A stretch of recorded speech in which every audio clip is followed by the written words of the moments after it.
It is 20 to 2 on BBC Radio Tees. It's 20 to Sport O'Clock. Yes, BBC Radio Tees Sport. They are back with you today for a friendly at the Riverside against somebody from France.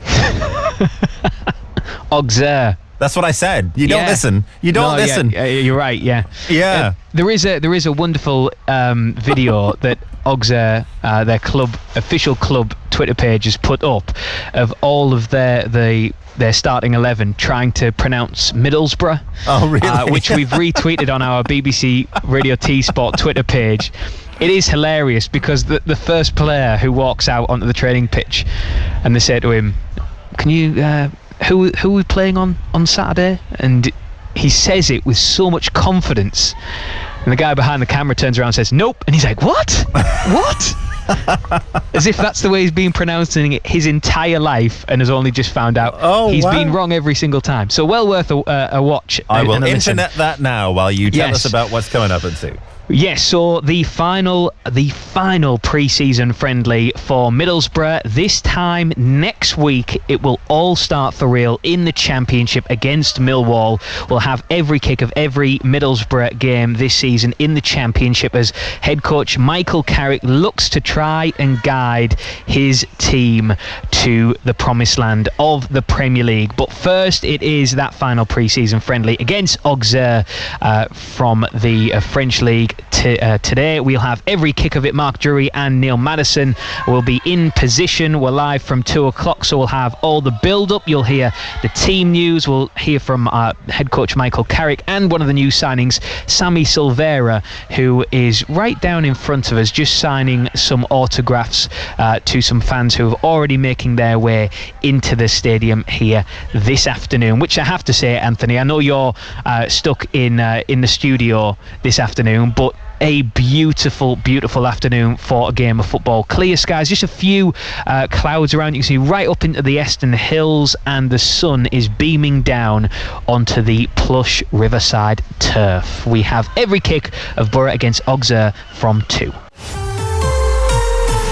Proud to follow the Borough. BBC Radio Tees Sports. Good afternoon, I'm Rob Law and we're live from the Riverside Stadium for Middlesbrough's final pre-season friendly as they host French side Auxerre. Full match commentary to come with our team of Mark Drury and expert summariser Neil Maddison.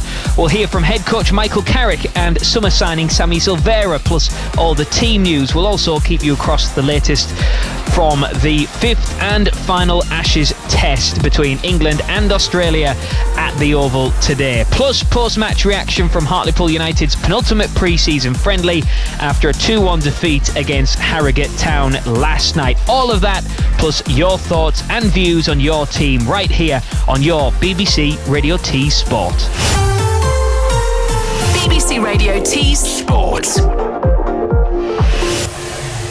Good afternoon, welcome along to the Riverside Stadium. The water sprinklers are on the pitch. It looks absolutely pristine. Just a few footprints from where the teams have been walking out, and the coaches have trekked across to the far side to put down their training cones for the impending warm-ups. The sun beaming down onto the plush green turf. Clear blue skies with just a few clouds away to our right-hand side, away where we can see the Eston Hills clear and bright on this afternoon, which is, as I say, bathed in sunshine. Plenty of fans making their way into the stadium as well.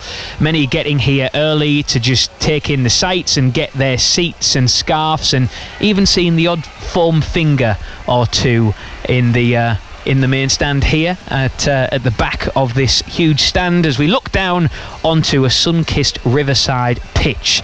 We'll keep you right across the Ashes, day 3 of the 5th and final Ashes test, seeing England build a second innings lead at the Oval.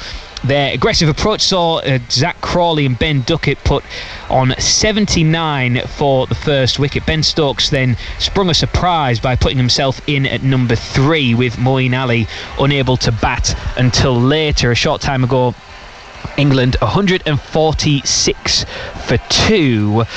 So we'll keep you right across that throughout the afternoon as we go. But our main focus, of course, is Middlesbrough's final pre-season friendly here against Auxerre. Your commentary team, as always, for the upcoming championship season will be our expert summariser Neil Maddison and our commentator Mark Drury. Afternoon, lads. Good afternoon, Rob.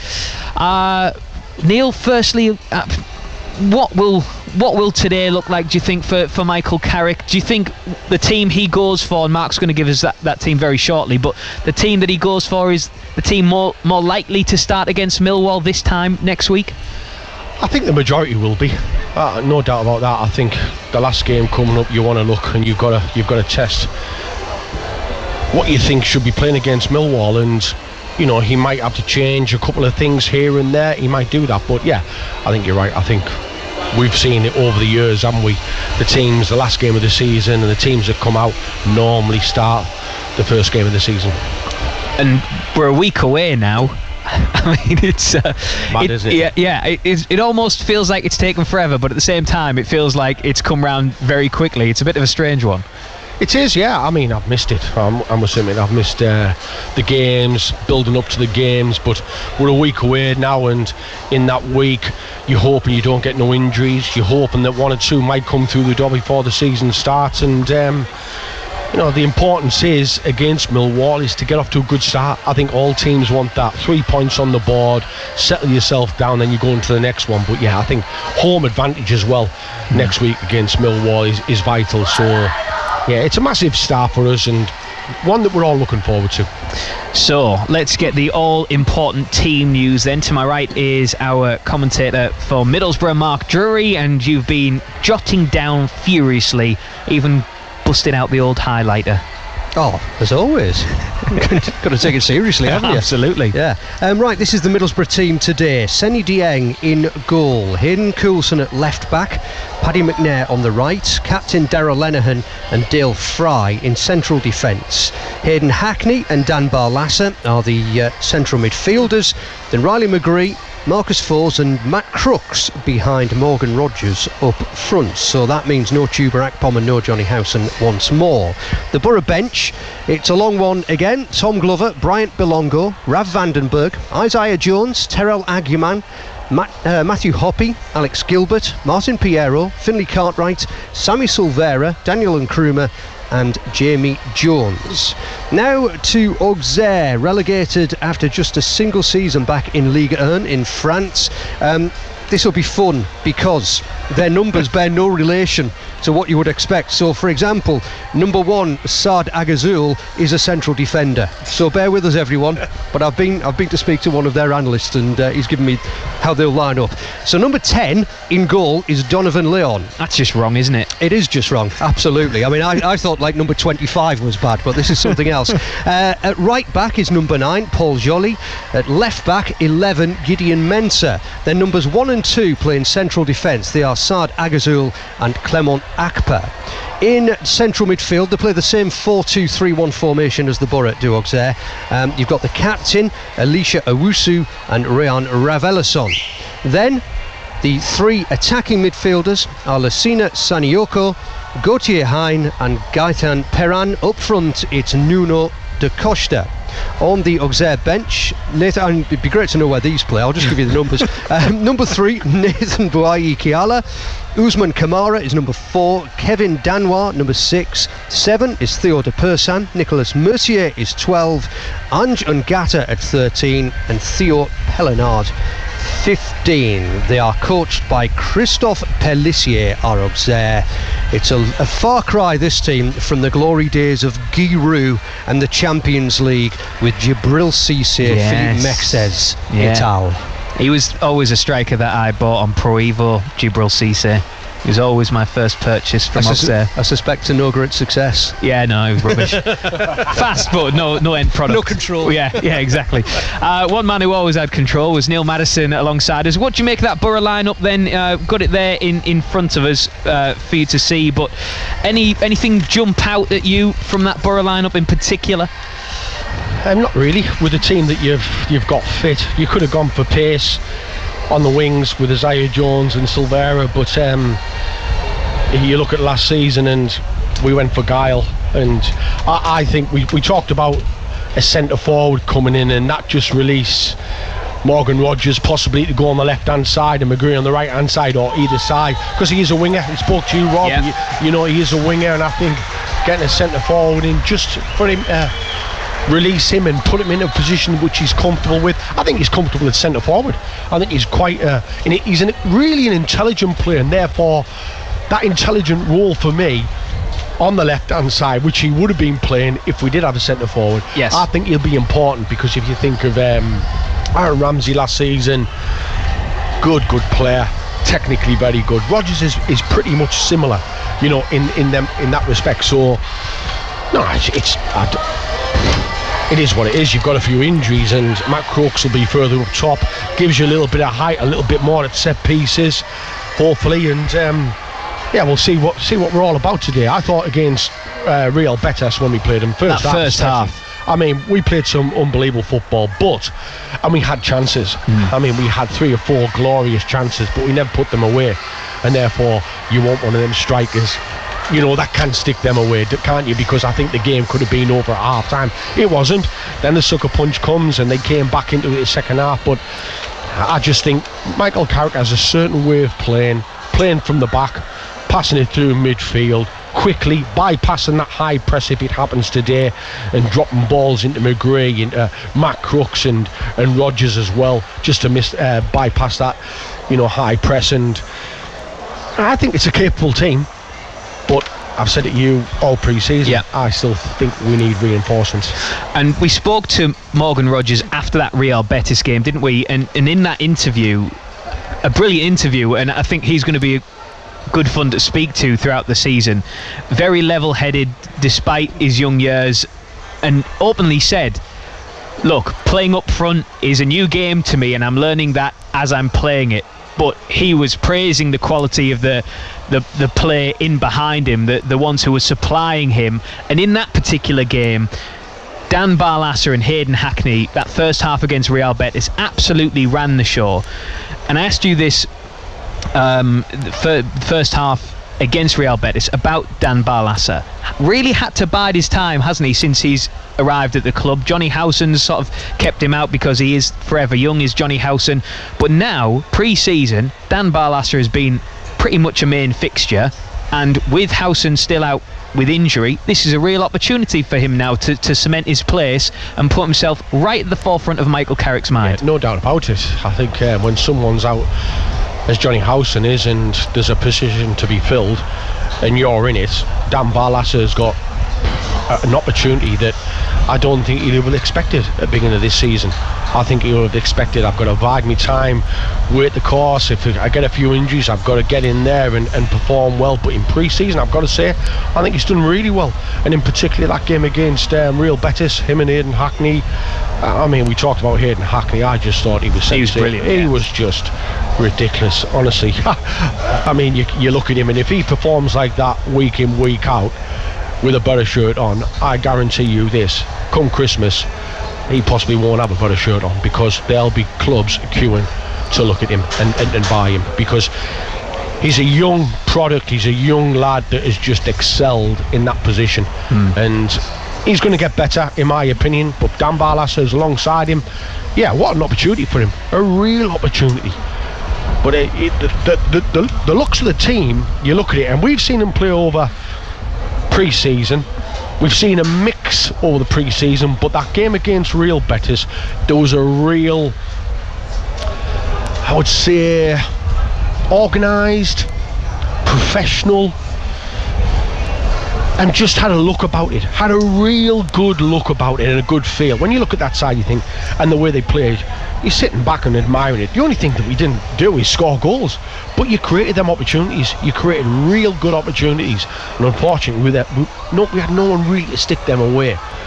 So it's a real opportunity for him. It's a good opportunity. I hope he takes it. I'm sure he will take it until obviously Johnny comes back, and then it's up to Johnny then to try and get his place back. And whether it's Dan, whether it's Aidan Hackney, we'll have to wait and see. But at this moment in time, as I said before, the side looks capable. Someone said to me the other day, are we stronger than last season when we finished it? No, we're not. We're not stronger than last season. And I don't think anybody would try and say that this squad is stronger than last season at present. Yeah, at present, you've got to say you take the boys that were on loan. The loan signings last season for us were exceptional. They made a huge difference to the way we played. So Giles signed for Luton. He's gone. Ramsey looks like he's going to be in the Aston Villa squad. Everyone's talking about him. He could be the next one to, break into that side. Then you've got Archer that is in the squad. Now, for me, Archer, I don't think he'll get the game time that he'll want. That's my opinion. And I don't think, is he really Premier League class? I think he's a good finisher, and I think he will learn from being in and around that squad. But is he going to get the game time at Villa? I'm not too sure, and I think he'll get frustrated with that. So there might be an opportunity, maybe it's Christmas time, but he's proven in this league that he's capable. He's proven that he scores goals, so it won't just be us if we're in for him, it'll be other teams as well, teams that have come down from the Premier League. Then obviously you've got Chuba out as well, that's injured, so there's a doubt. So no, we're nowhere near strong enough than we were last season, but I look at that side and they are really capable of performing. But I think everyone, and even the staff will admit it, and even the people at the club, we're not stronger, but that's what you've got to try and get to if you want to get promotion, if you want to beat last season, because that's the key. When you go into a season and get where you are and you finish where you are, next season, we've got to better that. We've got to better next season. We have to better last season, and that was finishing the playoffs, and that was just missing out on the playoffs. Can you get in the playoffs? First and foremost, can you get promotion? That's what we're aiming at this moment.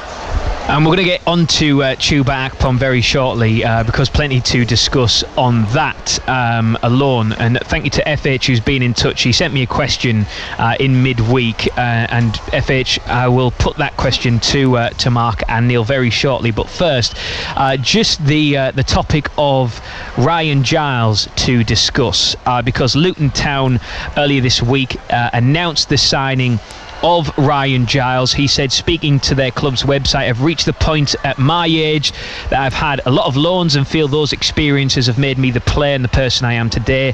Now this is a different direction, a new beginning, a new chapter. I'm grateful to Rob Edwards for giving me my first taste of men's football, and now with the chance to work with him again, especially in the Premier League, it's a fantastic opportunity. I thrive off creating chances, and I can't wait to get to know my teammates and get the fans off their seats. I'm really excited and want to hit the ground running. So Ryan Giles is not coming back to Teesside. He is instead heading to Kenilworth Road in the Premier League with Luton Town. Mark Drury is our Borough commentator. It's the one alongside Chuba Akpom all summer that every Borough fan's been keeping an eye on and hoping that Giles would come back to Borough. He's not. He's off to Luton, and it leaves Michael Carrick with a big hole to fill. It does. I was hoping he'd come back as well, because I'm a big fan of Ryan Giles, and thoroughly enjoyed watching him in a Borough shirt last season. I am told he did want to come back.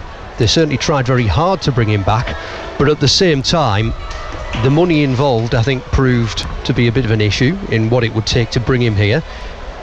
And the fact remains that while Middlesbrough are clearly a bigger club than Luton, they're in the Premier League now, and that means they can offer both player and club, who they're buying him from, more than Borough can. And from the other side of it, from Ryan Giles, because I'm sure there are plenty of people going, well, if he wants to come back here, why doesn't he just come back here? Ryan Giles might only ever get one shot at the Premier League, because it's guaranteed if he goes to Luton. It's not guaranteed if he comes here. That's the plain fact of it. And until he's played in the Premier League, clubs will always, who quite fancy him, but they'll always have that question mark over his head of, he's never played in the Premier League though. Can he play in the Premier League? Now, even if Luton lose every single game this season, but he plays well and he shows up well, then he will think he can stay in the division even if Luton don't. And That's what it all boils down to. It's the money involved, and it is a chance for a player who could be retired in his early 30s to take a chance which may not come again. But from our side of it, he'll be missed. He'll be missed enormously, but it's now a matter of who's next, and there's a chance there for anybody now, like Hayden Coulson or whoever else plays there in the next. Well, if nobody comes in before the Millwall game, it's a chance for somebody else to step up and go, right, I'm the answer to your problem. But yeah, they are thin on the ground there, and clearly it's an area that they've been looking to strengthen, and they will continue to look to strengthen. And I'm going to ask Neil this question as well, but get your thoughts. He'll be back, don't worry. Yes. To put this question to you. This is from FH. He says Coventry have sold Victor Gyökeres to Sporting Lisbon for around £20.5 million. Do you think we can hold on to Chuba Akpom, or should we allow Chuba to develop his career given his performances last season and allow him to leave should another team want to buy him? He says respectfully, I think it's a relevant point. It's reported, as I say, £20.5 million. So what should that was for Coventry selling Victor Gyökeres. So what should Borough do if that is offered, subject of course to Chuba's wishes? Will the brilliant Chuba get 20 plus goals without Ryan Giles' assist being available this coming season? It is a conundrum. Do Borough place their bets on Chuba Akpom having another season that he had, or do they cash in if a big offer comes in on a player in the final year of his contract? Right, well there you go. Listen to all the ifs you've had in that question. It's not a straightforward question, is it? Because you can't guarantee Chuba Akpom will play as well as he did last season and score as many goals as he did last season for lots of reasons. It's just life. You can't guarantee it. You also can't guarantee an offer is going to come in, and that if it does, that it will be a suitable offer. You know, FH talking about 20 million for Victor Gyökeres. Well, I'm fairly certain that if 20 million was offered for Chuba Akpom, they would snap their hands off of whoever it was, because if you are Middlesbrough in the Championship, having not been in the Premier League for 8 years now, 7-8 years, you can't afford to turn that down, and you can use that money to reinvest. And of course, does Chuba Akpom want to stay? Well, that would all depend. He's in the final year of his contract, and I've no doubt he'll be asking him, well, unless he's made of absolutely cast iron self-belief, there'll be a bit of him wondering, can I do it again next season? Because he's never had a season like that previously. He's always obviously been a good footballer, it's always been in there, but it's never come out until last season. So just been talking about Ryan Giles, and if the chance to be in the Premier League comes up, he's got to decide, will this chance come again? Is this the best I'm going to do, or am I absolutely convinced that I will get there with Middlesbrough? And also, am I happy here? There's all these things come into it. So the honest answer, I don't know. I don't know if Chuba Akpom will be here come September, but I think anybody who says they do know for certain, well, how can they be certain? How can any one of us be certain at this moment? Because it is football, it is life. We have seen this so many times before. I think the one thing that is almost certain is it won't be done quickly, because how often is it? These things just always drag on because it's the nature of them. But a player in the final year of his contract who was top scorer in the division last season is going to be of interest to clubs for lots of reasons. Mark Drury, your commentator when we get underway a little bit later on this afternoon. 3 o'clock kickoff here at the Riverside. Neil Maddison will be alongside him for all of the action and analysis to come. Keeping you across the cricket in the 5th Ashes Test between England and Australia, day 3.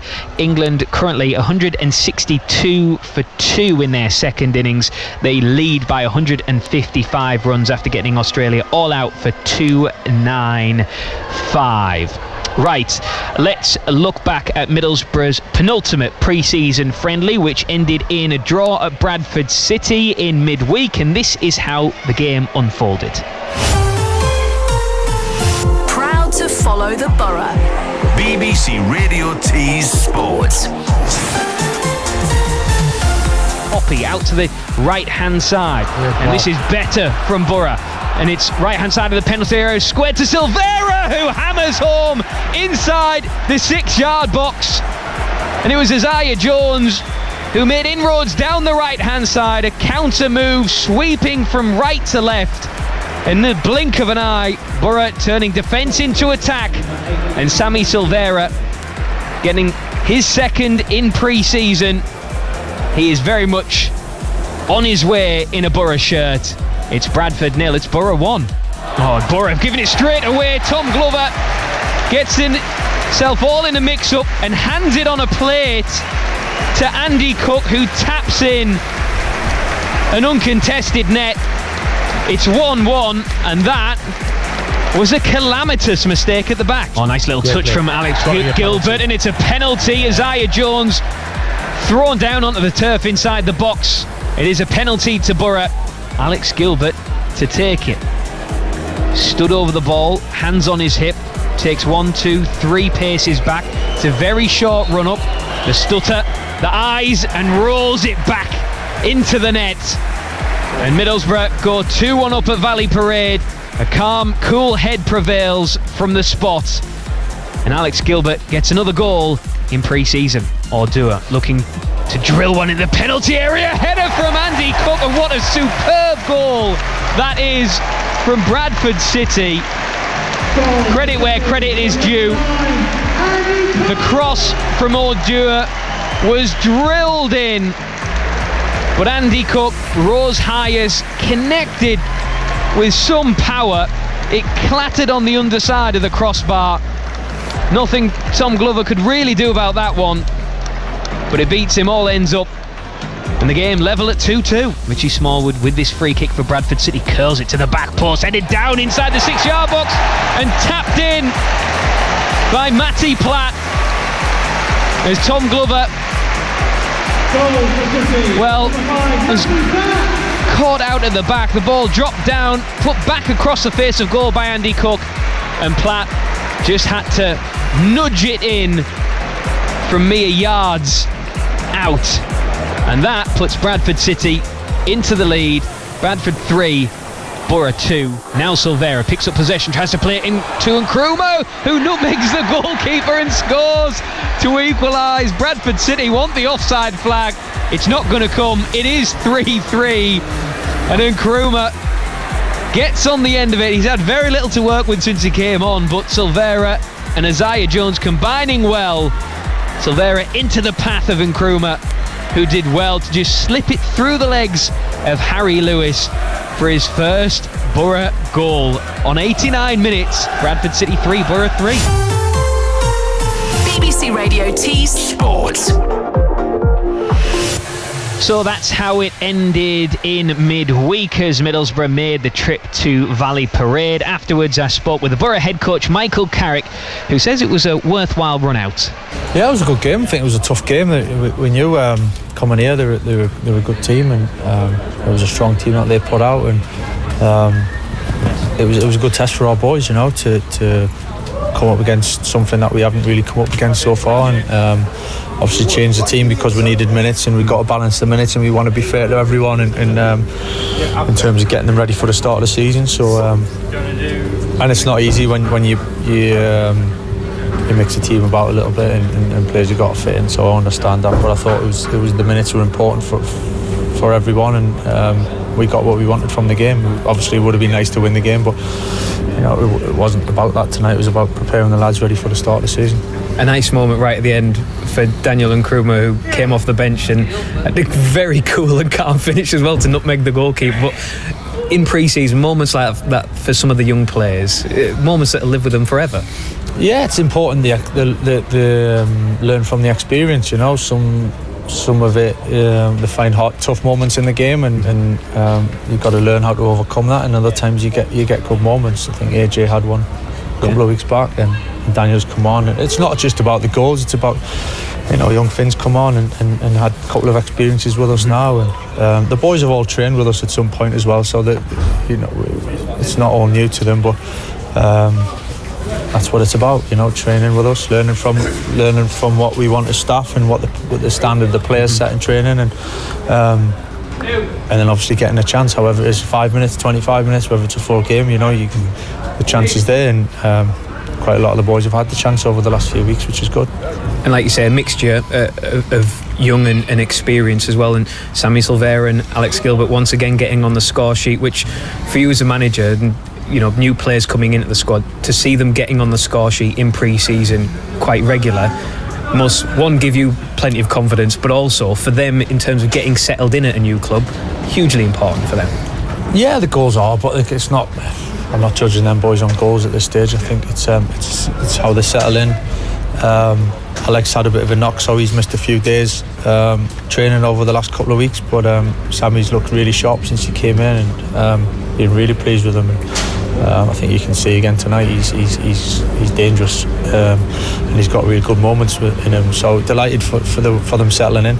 For Rav, it was a good test for Rav playing centre back against in those conditions against a good team and a good forward line and experience. So it was a good test for him, and I thought he coped well with it. So that's what we wanted from tonight. We wanted the experience. We wanted them to find it tough a little bit at times and find a way through it. And I thought all in all that the boys did well. And got to mention Tommy Smith, just an update on him, because he took what looked like a really nasty challenge in the last pre-season against Real Betis. Is there an update on him? He'd be out for a few weeks, Tommy. How long, we're not sure yet, but it'll be a few weeks, yeah. So it's obviously a disappointment. It's part of football, unfortunately, but of course we didn't want to lose Tommy, and we'll have to deal with that. Does that change how you approach things in the window at all then with that? It depends how long he's out, really. For the sake of a few weeks, you can't just fill an extra position, because when he's fit, then the balance of the whole group changes. So it depends on how long he's going to be out. We'll have to make that judgment when we find out. And on the transfer window, how are you feeling about the squad? The penultimate pre-season friendly tonight, you've got Auxerre Saturday before it, then all starts for real. So what's your feeling about where the squad's at the minute in terms of the incomings you've got? I'm looking forward to it, yeah. I'm looking forward to the season, of course. This is always an exciting time of year, and a little bit of we trained, we've had games, we've had different experiences. The boys have trained well, they look fit. Pre-season is one of those, you can judge it how you will, but it's about when the games come round, and we're looking forward to that now. As I said, as a squad, we look strong. Of course, we want to try and improve it in different ways. That's just normal. Everyone in every league in the world is trying to do that this moment, so we're no different. And just finally, just on incomings, Ryan Giles is obviously a name that has been bandied around, and fans watching what's happening there with interest. Is that still a possibility as far as you're aware, or not? Do you think that may have gone now? Giles had a good season with us last season. He was on loan. That's the thing about loan players, they've got to go back. So we're obviously looking to do things in the window. We'll see what comes from it. We're as passionate as you are. BBC Radio T's Sport. BBC Radio T Sport with me, Rob Law, through until kick-off between Middlesbrough and Auxerre in their final pre-season friendly. Full match commentary to come in the company of Mark Drury and Neil Maddison, keeping you up to date with the fifth and final Ashes test at the Oval between England and Australia. Day 3, England 185 for 2. They lead by 173 runs. Joe Root on 28. Ben Stokes also at the crease on 36. We'll keep you across that as we go throughout the afternoon. Thank you to Tony the Teesside Gadge, who's been in touch on the text 81333. If you want to get involved, feel free to do so. Just make sure you start the message with the word Tees. You can also find us on Twitter at BBC Tees Sport, or via WhatsApp. If you've got that on your phone, then save us as a contact. It's 08000 321 333. Similar to the text, just start the message with the word Tees.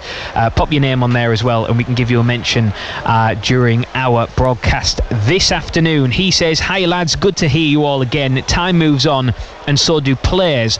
Let's just get on with the new season, and I'm sure we'll pick up players along the way. Don't look back, look forward. Thanks, lads, and up the mighty Borough. Speaking of the team and looking forward, Mark Drury has a reminder of the teams for us this afternoon. This is who Michael Carrick goes with this afternoon for this friendly with Auxerre. Senny Dieng in goal, a back four of Hayden Coulson, captain Darragh Lenihan, Dale Fry and Paddy McNair. Hayden Hackney and Dan Barlassa are the central midfielders. Then Riley McGree, Matt Crooks and Marcus Fors in support of Morgan Rogers, who will play up front. On the Borough bench today, they will need more seats, so they might be sat near you in the West Stand if you're in the lower tier. Tom Glover, Bryant Belongo, Rav Vandenberg, Isaiah Jones, Terrell Aguiman, Matthew Hoppy, Alex Gilbert, Martin Piero, Finley Cartwright, Sammy Silvera, Daniel Nkrumah and Jamie Jones. Now, Auxerre, who had just a single season back in the top flight in France and then were relegated on the final day of last season. They were 1 point clear as well of Nantes going into the final day, but they lost to Lens and Nantes beat Auxerre, who were already down. So, the team today, Donovan Leon is in goal. Paul Joly, Saad Agazul, Clement Akpa and Gideon Mensah are the back four. It's the same formation as the Borough, so a 4-2-3-1. The two central midfielders are captain Alicia Owusu and Ryan Ravelason. Then Lassina Sinioko, Gauthier Hein and Gaetan Perran are the attacking midfielders. Nuno da Costa is up front. On the Auxerre bench, Nathan Kiala, Usman Kamara, Kevin Danois, Theo de Persan, Nicolas Mercier, Anjan Gata and Theo Pellenards. Christophe Pellissier is the coach of Auxerre and Matt Donoghue is our referee. Neil Madison alongside me, ready for kick-off. You got a couple of mentions? No, I've got a little message to read out here. Well, not read out, she's asked me to read it out. Okay. Mary, who works in our in my local. Yeah. I have a look at arms, okay. She works in local. She's retired. She wasn't working there, but she said, can you give us a mention, because she used to be a member of the Borough North American fan club, Borough fan club, and also as well, can I give her son Ben Robertson and his daughter, I think is Mia Robertson, a little shout out. So there you are, Mary, if you're listening, Mary. I hope tonight when I get in there's a pint waiting for me on there. Is that what you do now? No, I'm just, she knows if she's listening. If you're listening, Mary, I know she won't be in tonight probably, but she has the contacts to just say, make sure Maddo's got one behind the pumps, you know what so I mean? Listeners, every time you hear Neil Madison now do a shout on the radio, you know what his currency is. It's the liquid kind.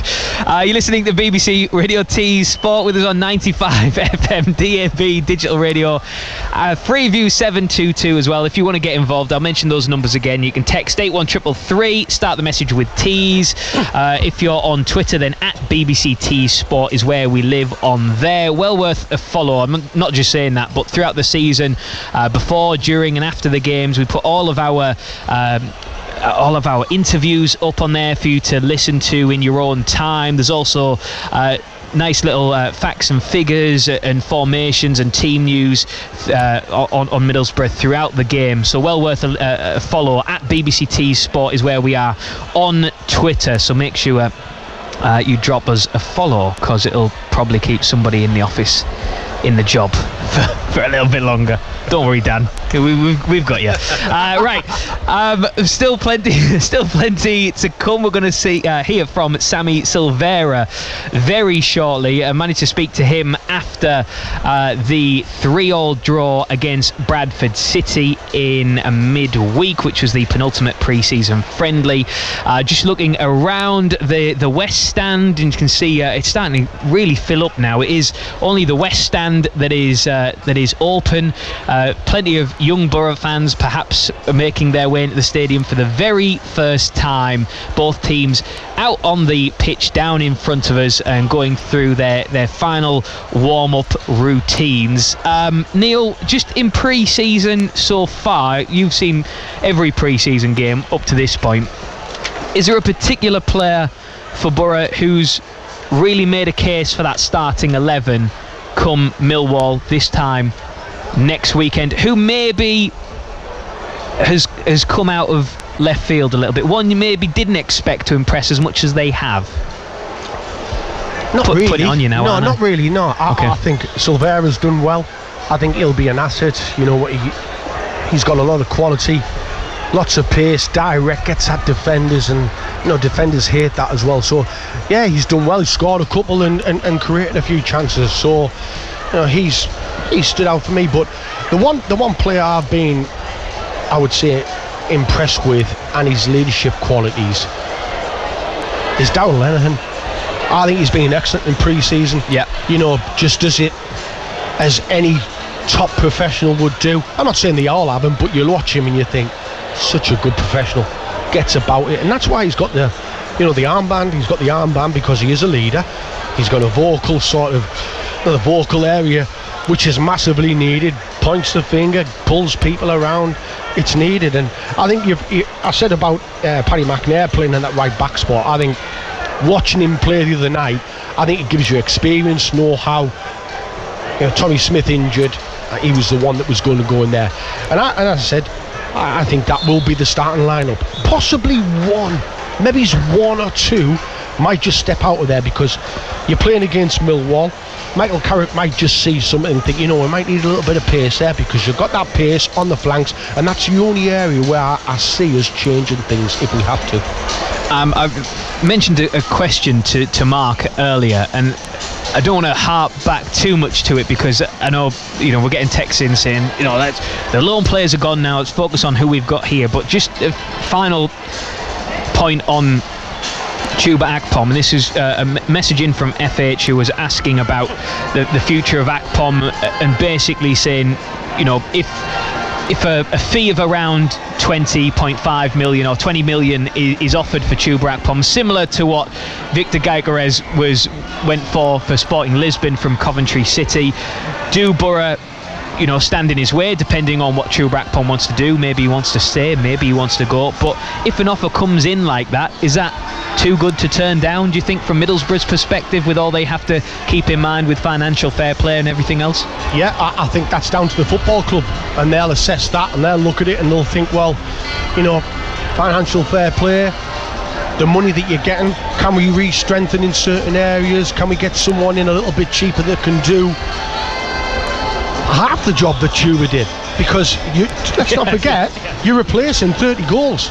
That's what you've got to do. And then you're looking to replace Archer, that scored 11 goals from Christmas.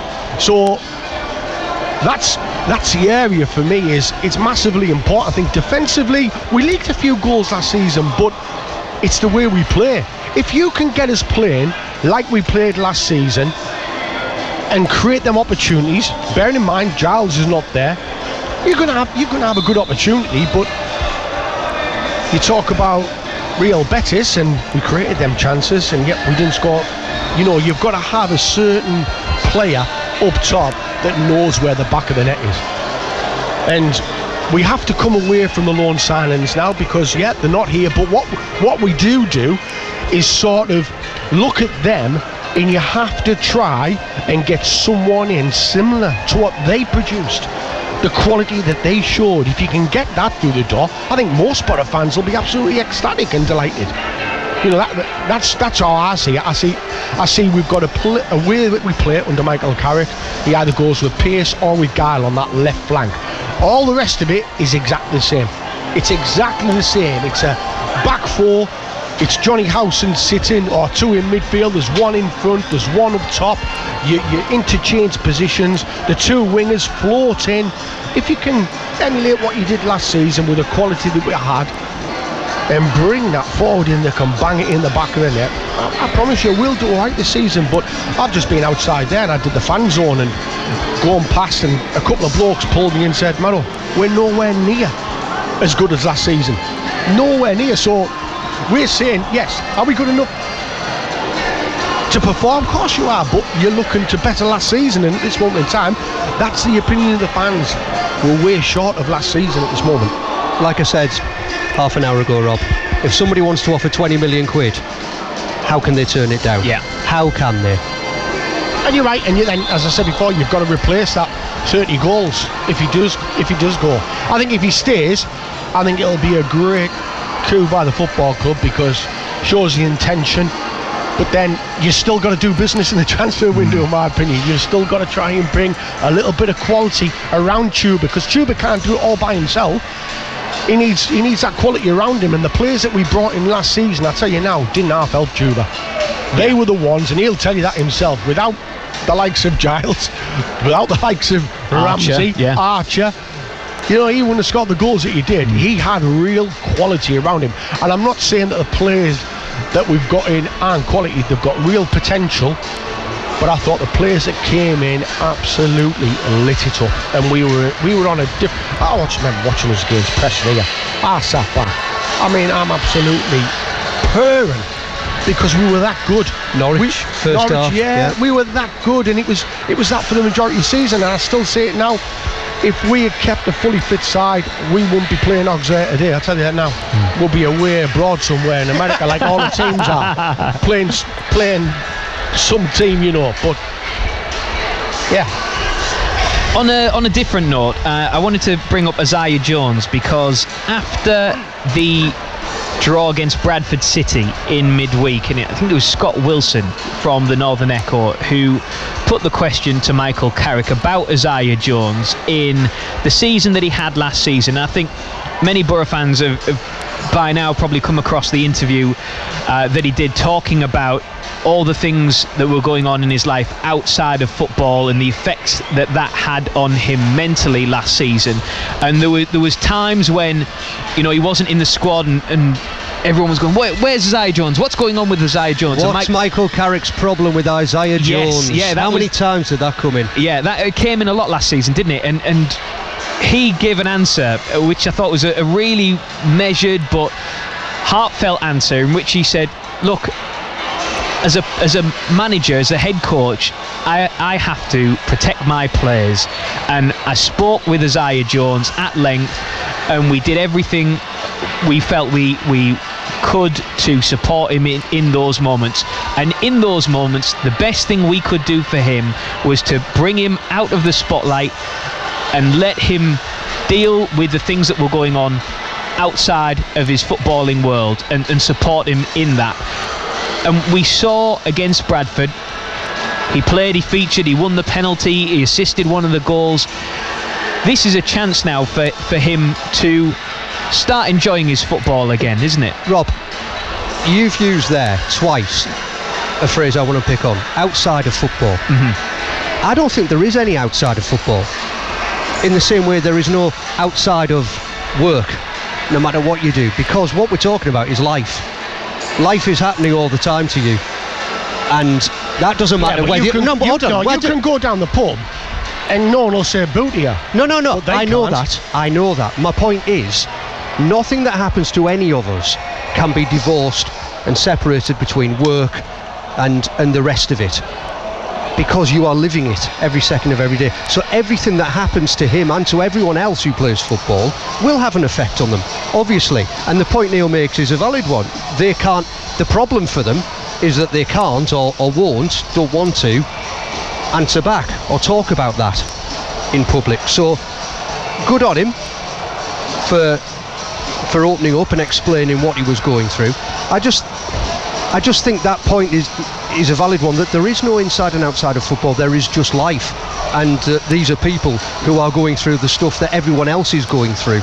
It's just that they happen to go out on a park on a Saturday and kick a football around in front of thousands of people, and when they play well, when they play badly, there are always emotions and events behind that. Yeah, absolutely bang on. I think, you know, football has changed massively in terms of mental health, in terms of player care. I do player care at our football club. We were talking about it on the way back from Bradford, weren't we? I mean, it has just changed for the better. Back in my day, you know, if you got released by a football club, that was it. You were left to your own devices. You know, you found your own way in life. The club never helped you. The club never did absolutely nothing for you. I spoke to the lads that I played with when I was 18-year-old, and they got released. I'm still friends with them now, believe it or not. I'm in a WhatsApp group with them. What did you do? I found out. What happened with the club? Nothing. We got nothing. I got released, and that was it. My football dream was over, and it was down to me to try and get it back on track and down to me to try and get trials somewhere. That doesn't happen now. You know, the football clubs stick by these players, talking to them, speaking to them, asking them questions. What route do you want to go down? Getting them trials, getting them interviews for jobs. You know, colleges, universities, going out to America. I've had 2 lads go to America this year. You know, one's gone to Mississippi and the other one's gone to Ohio in America. You know, having a scholarship, there's opportunities there, but Mark's right, it's the same in life. You get sacked, you leave a job, you've got to find something else. There's no one there to help you. There's a lot of help in football now. Outside of football, it's a tough old world, isn't it? You know, my wife works at the Priory and she's helping. You won't believe, man, some of the stories. It's bonkers, it's absolutely bonkers. And you know, footballers these days, they get the best help they can, and Isaiah Jones, to be fair, you know, he's had his ups and downs, but the one thing is, he cares about the football club. You know, when he's at his best, he's unplayable at times, and you don't lose that. You know, last season he had people were absolutely knocking him.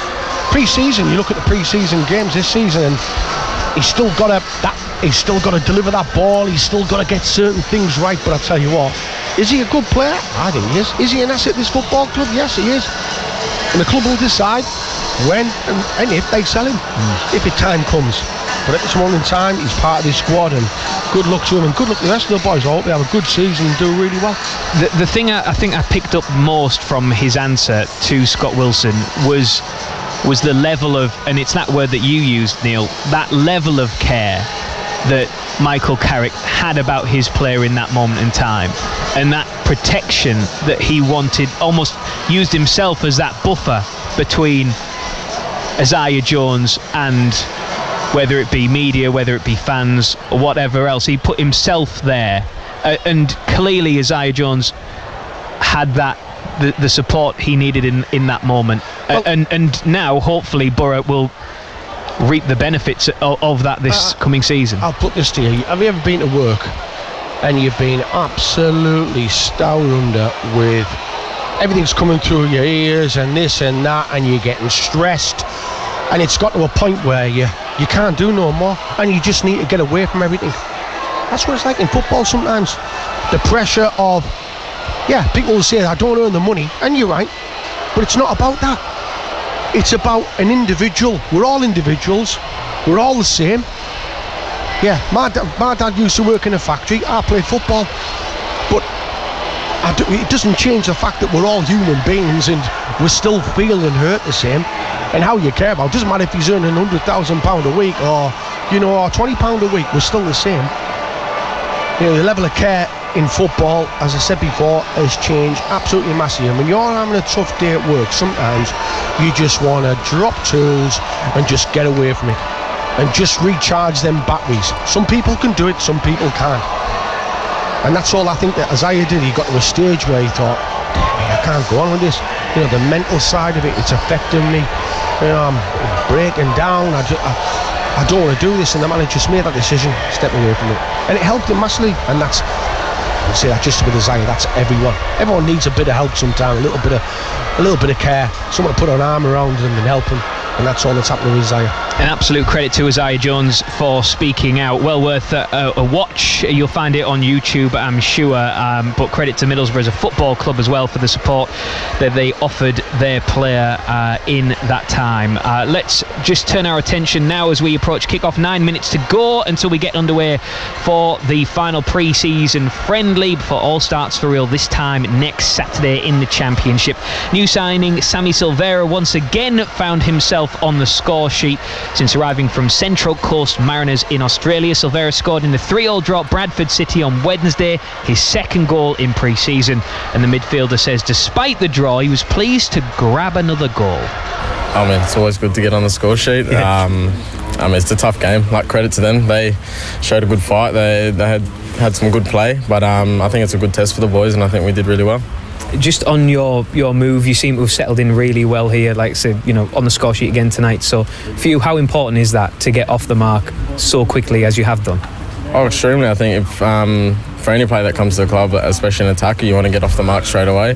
It's very positive for myself, and hopefully I can just continue into the season.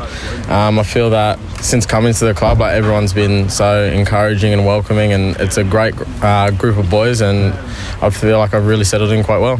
How big was this move for you in terms of, to come from Australia, to make that move and settle into an entirely new part of the world? What was that like? It must have been a difficult decision, was it? No. My mum was actually is in London, and she's been living here for 3 years. So when the opportunity came up to come here, I felt like it's an opportunity to be closer to my mum, and it's in a great league, and especially in a great team of boys that nearly got promoted to the Premier League. So hopefully we can push for that this year. And the one thing I saw when your signing was announced was it was almost like collectively from the Australian league, so many people going, you got one of the best attacking midfielders of the league there, and it was almost like, oh, look after him, he's one of ours. So you must feel that support, that although you're moving away from that part of the world, that level of support for you continues.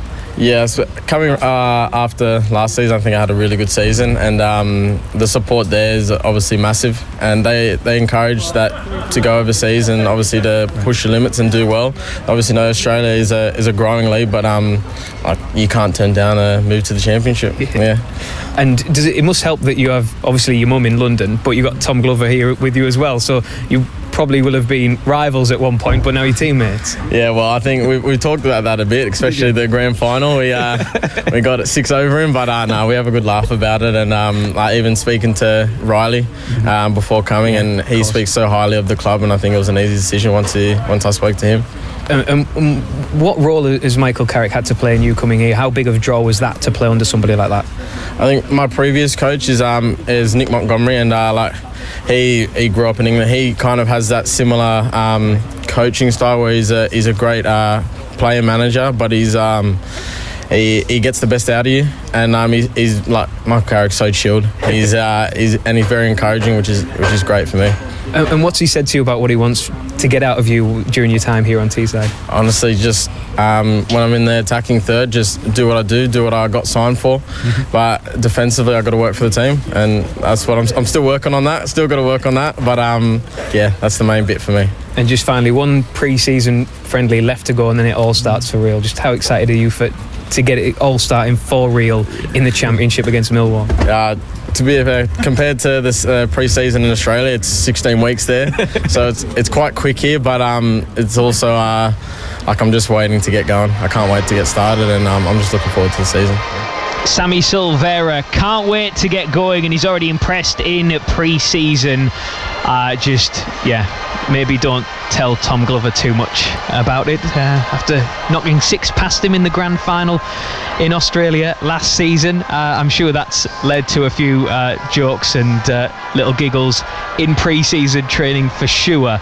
But one who has impressed and no doubt will try to impress once again this afternoon. But with the teams in the tunnel and the flags starting to wave, a gentle breeze blowing around the back of the West Stand, and the West Stand filling up quite nicely. Just a few moments to go until kickoff. Can hand you over to our commentary team of Mark Drury and Neil Maddison. Thank you very much, Rob.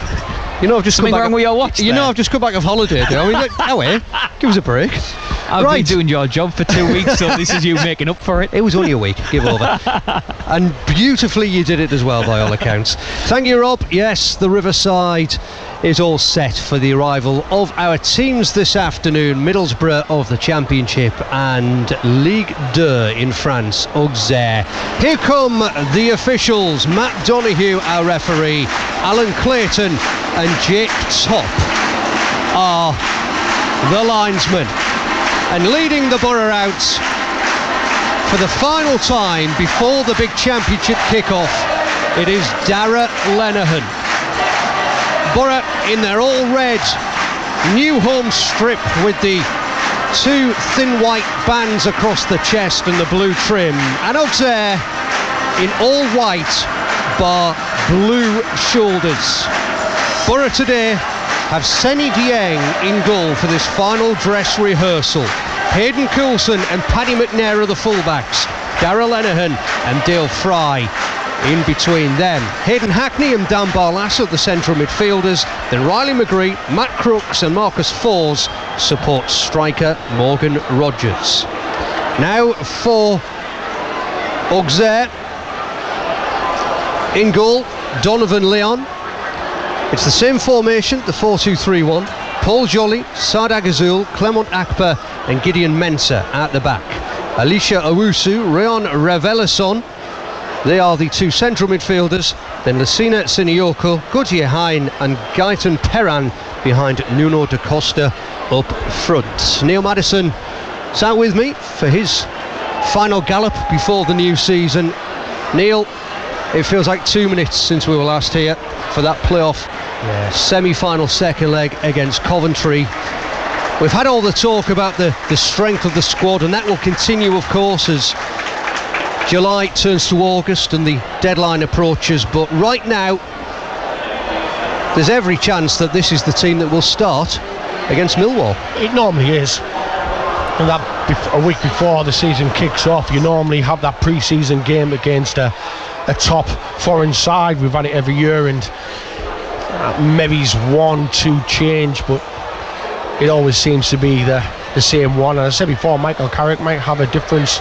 See Millwall, they might have a slow full back. He might go with pace on the width, but we'll have to wait and see. But today, a game, a chance to get minutes in the legs and put in a good. I think the fans really want to see a good performance leading up to that game against Millwall. Well, you want that good feeling, that optimism, exactly. that spring in the step, don't you, going into the start of the season.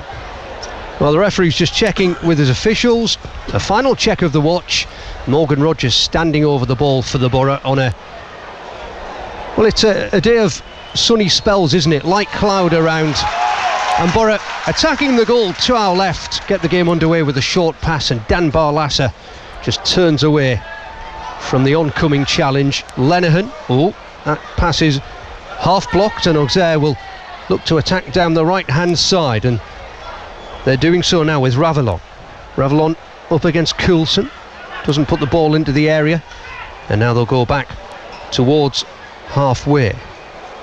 Just checking the numbers on the back of the shirts and seeing if there've been any really changes to the lineup, and they are hard to see, aren't there, as Auxerre come again down the right. Clement Akpa taking on Lenihan, who again prevents him entering the area.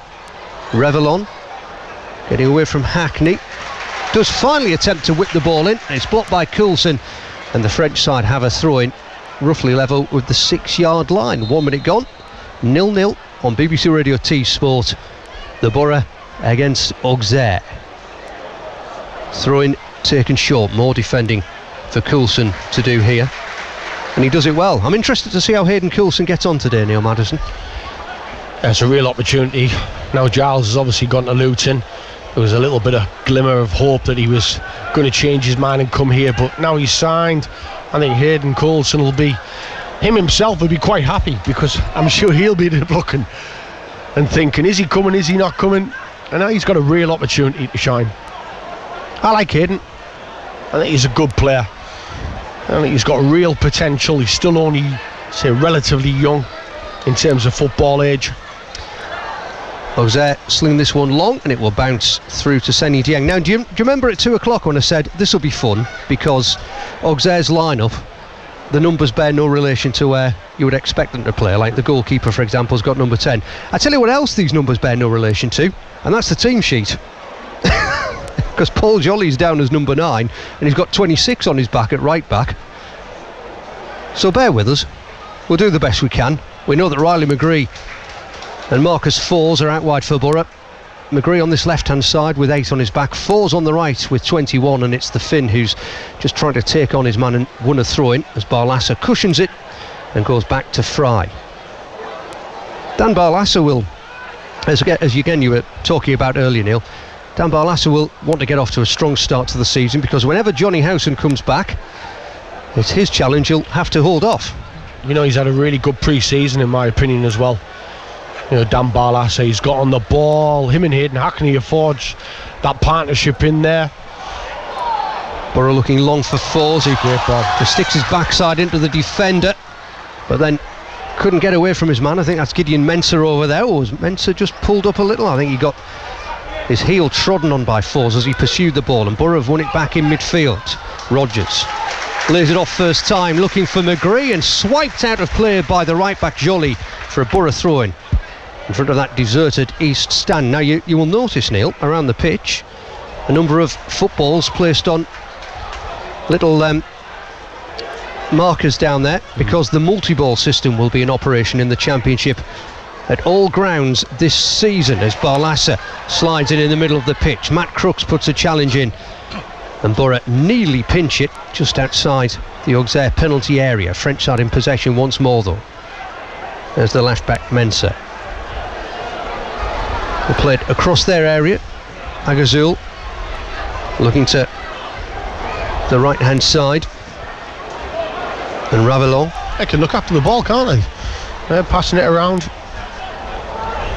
One of the great names of French football for me growing up, Neil. Used to watch them in the Champions League under Giroud.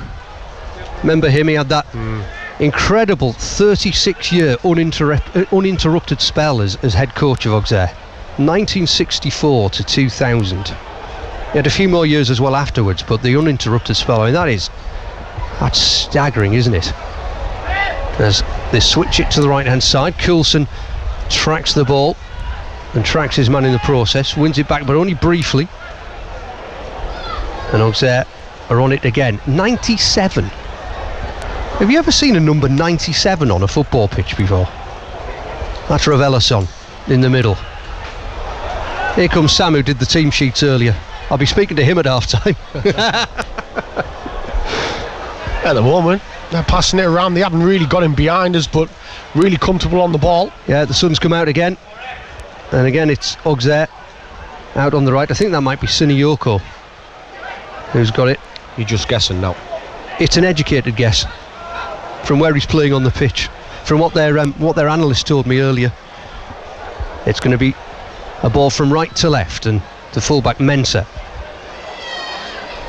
near the corner flag. Again, decides against the cross. It was McNair in front of him. Auxerre in a position just outside the area. Oh, that's good play to create the space for Mensah. Now he whip it in, and it's headed by a falling Paddy McNair. It was whipped in, and he's fallen backwards as he headed it back out on the far side. Auxerre throwing 0-0, 6th minute of the game here at the Riverside. Fans in the west stand around us, but the other 3 stands of the Riverside are currently empty. And it's been mainly a tale of French possession so far, Neil. Everything's in front of us, but they're keeping the ball really well. People will say, well, they've got to try and hurt us, and they haven't really got him behind. Everything's been basically in front of us. Thank you to Rob Law, who's found the correct numbers for Auxerre. I'll try and do that at half time, because I've got to watch a football match in the meantime, as Seny Dieng has the ball at his feet just outside the area.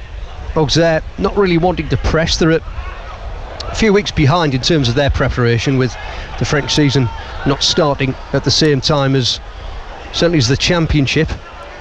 And Paul Joly has got a throw-in out of Hayden Coulson about 15 yards past Michael Carrick, who's looking very casual down there, isn't he? In his charcoal tracksuit bottoms and white trainers and grey jumper. Coulson sliding in, winning it in front of him, and does really well to keep it in play. And that's drawn a bit of applause from the fans around us. Now, Fry. Yeah, I want to see us keep hold of the ball now. We've given it away cheaply to them, and they've moved us around with the possession they had. And as I said before, they haven't hurt us at all as yet. But can you move the ball around and hurt them a little bit? Well, Borough have gone from left to right and back to Fry in the middle of the defence here. Yeah, the sun is out. I understand that's something you haven't seen much of over the last week. No, you're right. It's been, for certainly July, it's been awful. We haven't really had a summer. We had a lovely June, didn't we? Hackney has tried to release Fours down the right hand side. Auxerre cut it out. Ravelson Back to his central defenders. Akper into midfield. Borough have won it. Hackney tried to burst through and he's got help from Force. Force stumbles as a challenge comes in, and it's a fair one according to the referee Matt Donoghue. And now with red shirts committed forward, Auxerre look to spring a break. Lenihan reads the pass, heads it back into midfield. Auxerre are on it once again. Here's Joly. 0-0, BBC Radio T Sport. Just kept in play on this right-hand side, and Borough are back in position. So both teams are playing 18-yard box to 18-yard box at the moment. There's been no action really. There's a free kick is awarded here for a foul from Marcus Forss, who just flung the ball away in disgust. Have to be careful doing that come the new season, Neil, because referees are going to be clamping down on time wasting at free kicks, players standing in front of the ball, and they're going to be adding on, they say, more accurate time at the end of matches, much like we saw in the early stages of the World Cup, as Coulson into a couple of challenges, another Auxerre throwing out on their right hand side. Well, you know what, if you're winning you'll be devastated, won't you? You'll be thinking how many minutes, but if you're getting beat there's an opportunity there to just get yourself back into the game. I have to say I'm all for it, because it's one of my bugbears. You know, the time that isn't added on for literally nothing happening, as McGree springs from midfield and Leon outside his area, and the goalkeeper heads that one back towards the halfway line, and that was a good bit of reading of the play from Donovan Leon in the Auxerre goal. The ball floated to the right hand side, and a good header from Coulson for the Borough. He'll get it back as well in front of his manager. Hackney shows in a bit of space. That's a good pass into the feet of Rodgers. Crooks has drifted offside. Rodgers can't play the pass to release him, but he does draw a foul. Yeah, he's done well there, Rodgers. You're right, you can't play the ball into Matt Crooks because he's in offside position, and he looks after it really well. That's one thing I like about him. He's technically very good. He looks after the ball, and he's not loose with the ball, and he can play in that position, but I still think his best position, I can just see him drifting off either flank. And Rodgers is on the right hand side of the box here, cutting it back just behind Crooks, who couldn't get a decent contact on the ball. Coulson arrives 18-yard box, and his low cross is cleared by Auxerre. Well, that's a real best chance of the game. Matt Crooks, he should do better. You know, it's a side foot, little one into the back of the net there, and it's just slightly behind him, but you still think he can get hold of that, and should be 1-0 to us. Nuno da Costa held it up front for Auxerre, but Borough scurrying back into position, and now the French team are just playing it along their back line. Relegated on the final day of last season, Auxerre going down at the expense of Nantes, as Auxerre lost and Nantes won, and they'd gone into the day a point above the drop zone. Here is Akper, left-sided central defender. Agazul to his right. He'll strike this long with his left foot. It's going to drop over the shoulder of Sinayoko out on the right wing. Keeps it in play. Coulson forced into the challenge. First corner of the afternoon, and it goes to Auxerre. Yeah, it's a nice ball into the channel there. And Coulson sticks with his man. He just has a loose touch, the bench player, and he just dangles his foot in there, wins the ball. It comes back off him actually, and it's a corner ball, yes, to Auxerre. Out on the right hand side, number 10 to take it, who is Gaëtan Perrin. Here it comes, left footed, taken short. Dale Fry volleys clear on the 6-yard line for the Borough. Auxerre think about just flicking it back into the box, but instead they'll go backwards towards the centre circle. Now out to the left, 0-0 as the ball comes into the box, and there's Fry once more. Good clearing header, just drops over Rodgers, who couldn't keep possession for the home side. One thing you've got a lot more height in the side, haven't you? And you're going to need that next week against Millwall. You know what they're all about. They will plough balls into the box. You've got Rodgers, Matt Crooks there, Lenihan, Dale Fry. So come next week, you want to play your football, you want to try and get him behind him and create opportunities that way, but also as well set pieces, we should look good at. Matt Crooks did well to just stretch and put the ball up onto Ravelon. It bounced back to him. Forss might get the break of the ball here on the edge of the area. Not quite.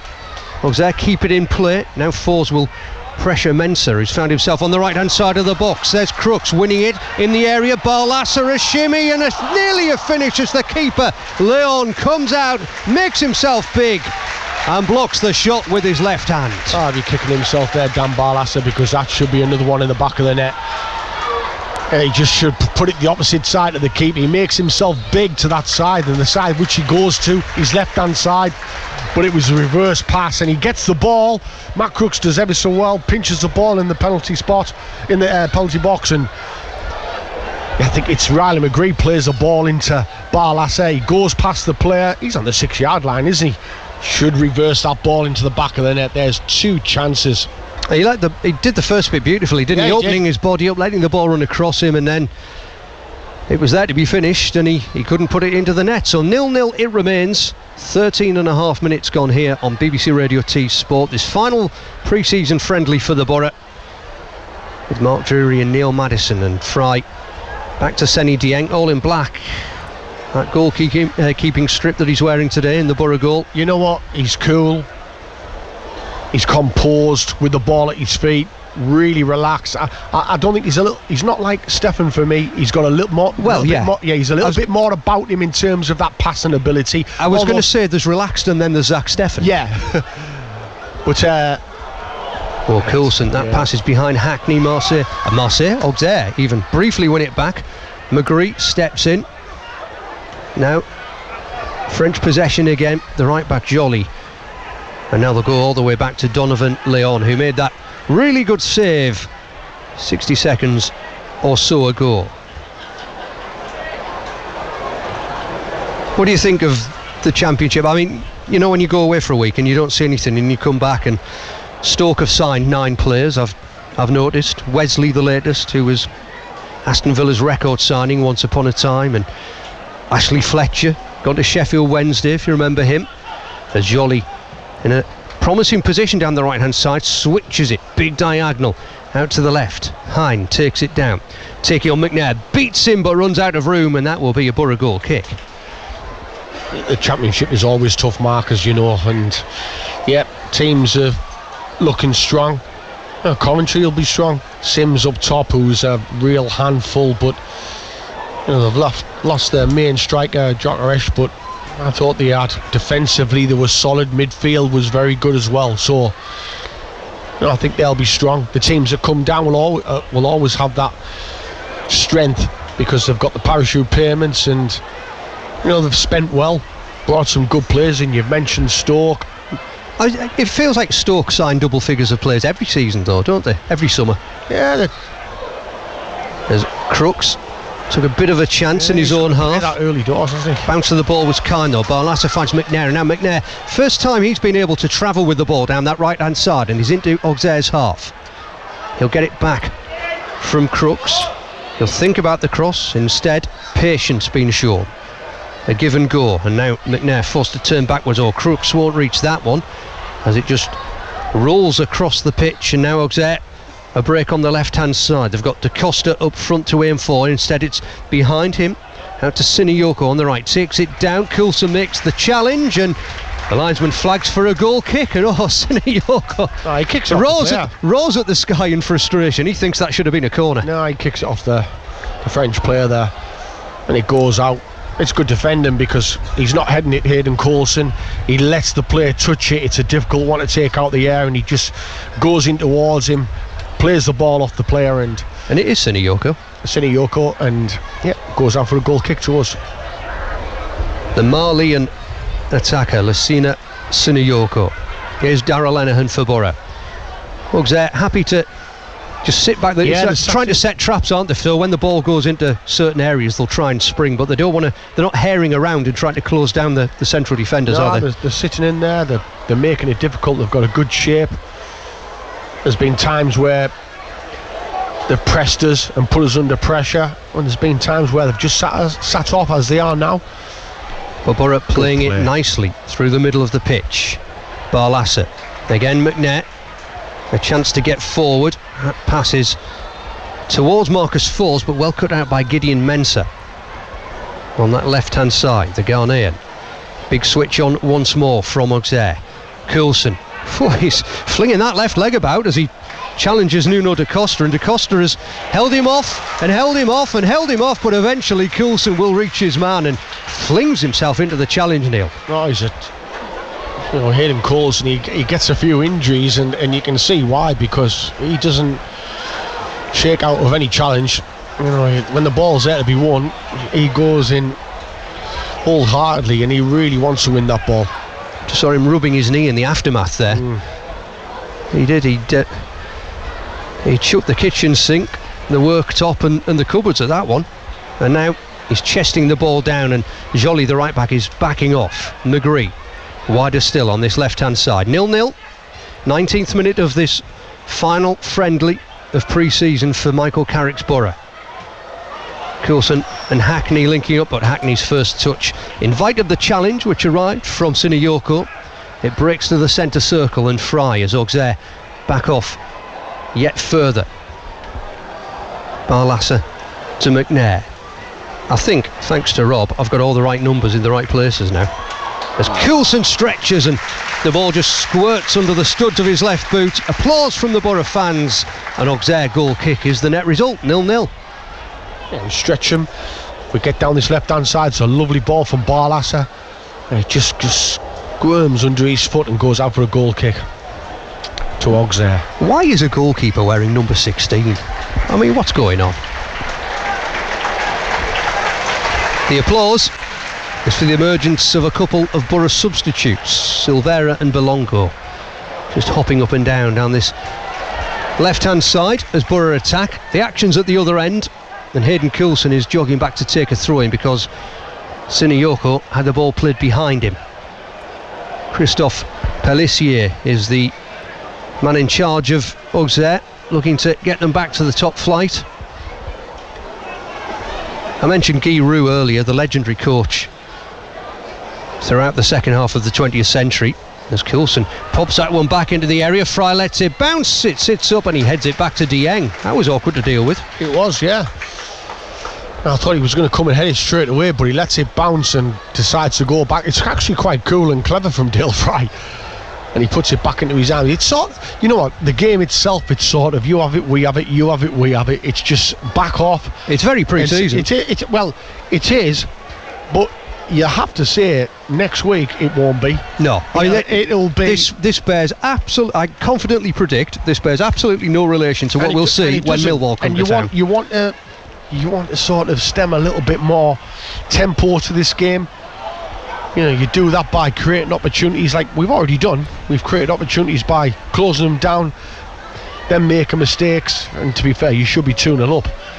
Now, they haven't really tested our keeper, and yet we've had two glorious opportunities, and still it's 0-0. But next week, I've got to say, the atmosphere in the stadium will be electric, and it should spark. Oh, that was a nasty collision in the centre circle. Matt Crooks was the Borough player who's come out of it best. 50-50. Yeah, the ball sat up, and I think it's Clement Akpa who's down, the left-sided central defender of Auxerre, and the referee says he needs a bit of treatment. Having said that, Saad Agazul stood over him, says no he doesn't, and sends the physio off. It was a 50-50 and both go in, and Crooks walks away, and unfortunately the other player doesn't. He's on the floor, he's up now. Referee gives a free kick to them. He's just having a word with Matt Crooks, the ref. Yeah, I think it was above the knee. Yeah, the Akpa is seeing him score. So was the French player's foot as well, so it was a collision. So both went for the ball. But I went back we're talking about next week and the tempo and the atmosphere. It'll be totally different. Well, it should be, because your first game. It will be. Yeah, and you've got to get off to a good start. And you know what? I think looking at the fixtures and looking at the first game, I think it's a good game for us. Home advantage, first game of the season, getting about Millwall and trying to get them first 3 points on the board. Joly sends that one long over the defence, and Borough seeing a fair bit more of the ball now, aren't they? In the first 7 or 8 minutes, Auxerre were keeping it for fun, but now Borough are seeing a lot more of it. They were keeping it for fun, but going absolutely nowhere with the ball. At least we've created a few chances. It's been a slow game. The tempo hasn't quite been there, but I think that's just the pattern of the game, because both teams are sort of sitting off at times. there's been times when they've tried to close down. Lenihan just to the left of the centre circle. Borough playing it around in a tight area. Coulson, well, been accused of handling the ball there by Gauthier Hein, but again the referee looked and went, no, fine by me. Now Barlasser got that pitching wedge out again as he looks for Riley McGree, and McGree on the shoulder of the right back Joly, who volleyed it up in the air. Marseille kept it with Ravelisson in the middle of the pitch, and he'll get a free kick as Hackney leaves a lazy leg just hanging out. 0-0. Yeah, I've noticed Forss and McGree have done that quite a few times. Ball goes into midfield, they make that run just in behind the full back, trying to keep onside. Yeah, I've done it a few times. The balls just haven't been long enough for them to be able to make that run and get that ball and advance down on the opposition keeper. That Borough defensive line is at first edging and now jogging towards the halfway line, because Auxerre were looking to play in Nuno da Costa from deep and decided to go back to keeper Leon. Now that was awkward for Agazul to deal with, but the Moroccan did well, half volleyed it into midfield as he was being closed down. Here's Siniyoko just inside the Borough half. Hein has pulled out to the right wing from that number 10 position. Jinks onto his left foot, drives it out to the opposite side, drives it too far. That one's floated over the head of Perrin, and that will be a Borough throw-in, right back position. But to be fair, Perrin should see the flight of that ball there. I mean, he's putting his hand up there and thinking, yeah, I'm sorry, and he has to be, because it's travelled a long way. He hasn't got much room, has he? He's got to see the flight of that ball, bring it down comfortably. He doesn't. Throw-in for McNair to take. Speaking of players in the final year of their Borough contract, as we were before kick-off at length about Chuba Akpom, there's another one in Paddy McNair, and that one didn't really go anywhere for Borough. They didn't reach the halfway line, conceded the throw-in, and Auxerre build from the back once more. Yeah, I think we've already said it. I think everyone's up for sale if the right price indeed comes around, and Tommy Smith at this moment in time is out injured. You would think that Tommy would be out there now if he was fit. And Paddy's just slotted in there. He's quite comfortable, got a bit of pace as well. You've got to say the two full backs out there this moment are blessed with a bit of pace. Were you surprised as Auxerre just again play this one around at the back? Were you surprised that Luton was the final destination for Ryan Giles? Not really, because when you think about it, although he'll look at sign the contract and it's a short career, he's obviously got a good contract there. But I'll say it again, I don't think they'll win more than 5 games set to Rob. I just think they'll really struggle. But Ryan Giles is another one where I think Premier League at this level, no doubt about it, I think he still will create a few chances anyway in the Premier League, but I think he'll get found out a little bit more defensively. Here's Joly right back for Auxerre. Now that's a nice ball down the channel, into his striker Da Costa, who stretched and kept it in play. Good low cross into the 6-yard area, but Borough have tidied that one up nicely. Rogers, that header has gone back into a dangerous area. Siniyoko picks it up right hand side, teases a cheeky little ball towards the right hand side of the 6-yard box, but Dale Fry was there.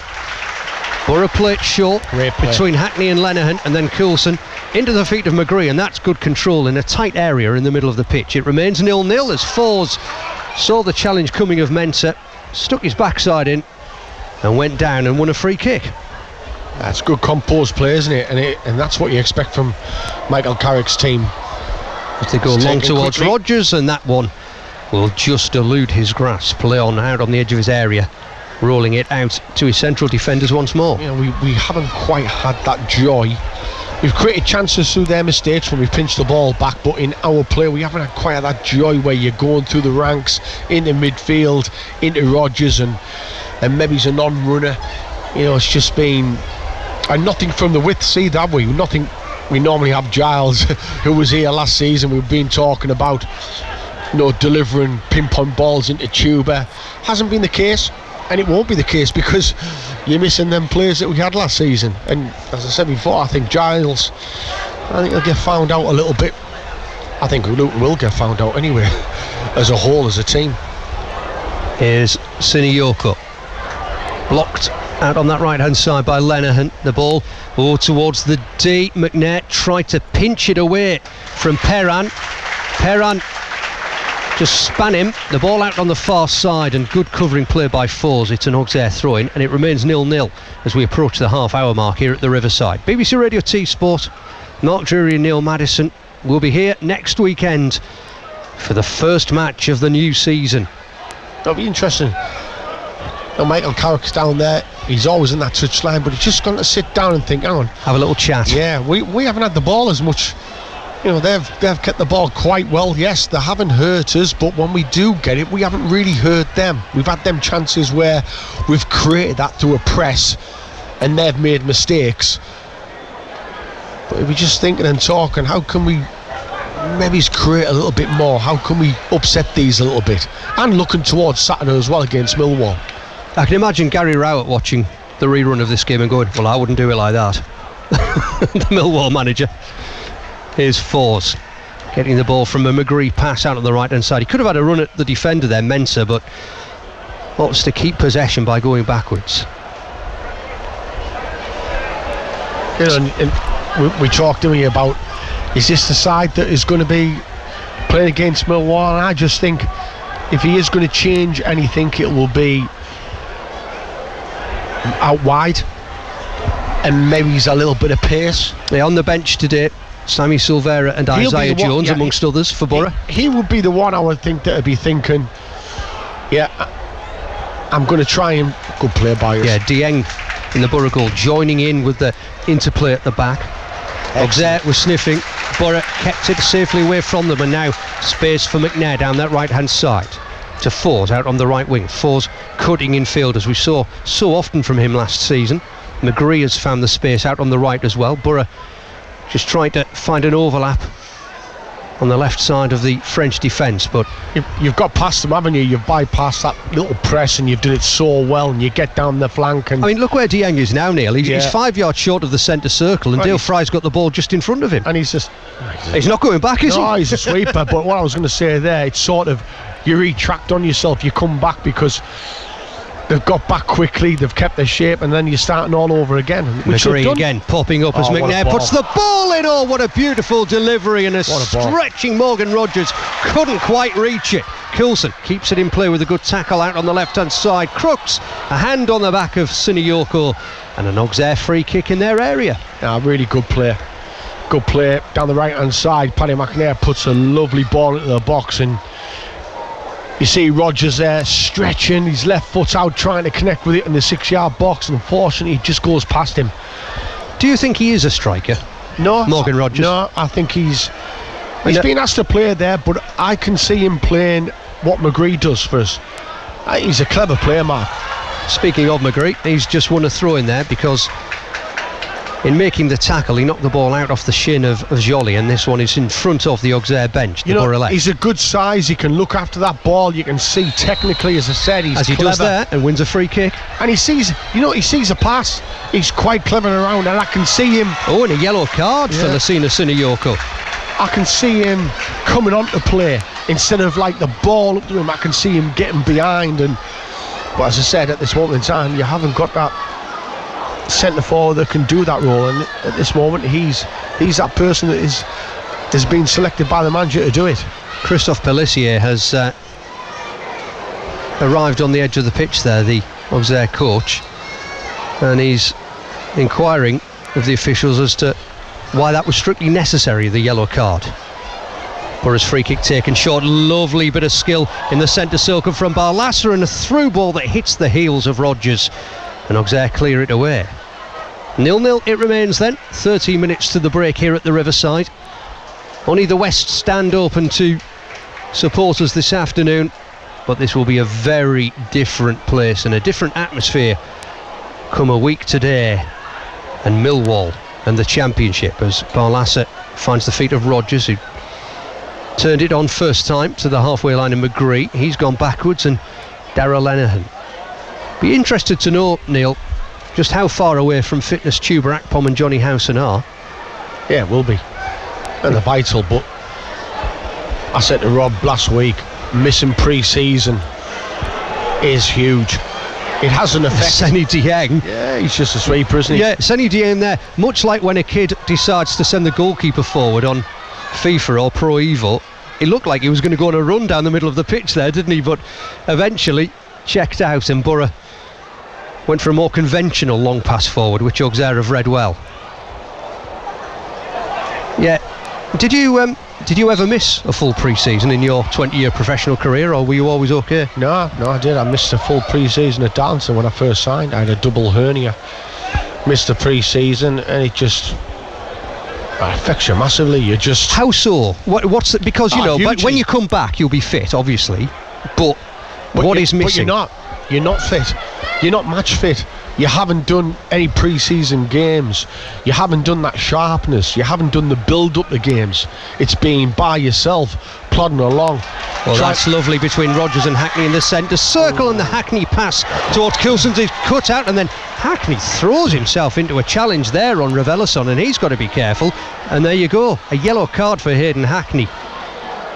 And do these count yellow cards? They can't. Well, they won't for the season proper, but if he gets another one, it'll count today. Yeah. And that was rash from Hayden Hackney, wasn't it? And I think he was disappointed with Rayan Ravelisson really felt that. Yeah, I think he was disappointed with his pass because I think he feels he should have got it out there, and it was just frustration, goes in and clatters the lad, and he's down. And I've got to say, in a real game, I say a real game, it is a real game, but it's not though, is it? It is. It's not competitive, you know what I mean? So anyway, getting back to you in pre-season. When you come back, this phrase, playing catch-up, absolutely. How does that actually feel?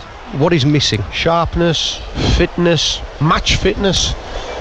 You're playing games, you can do all the running, you can do all the sharpness and everything, but I can remember coming back, and I was 4 games into it, but I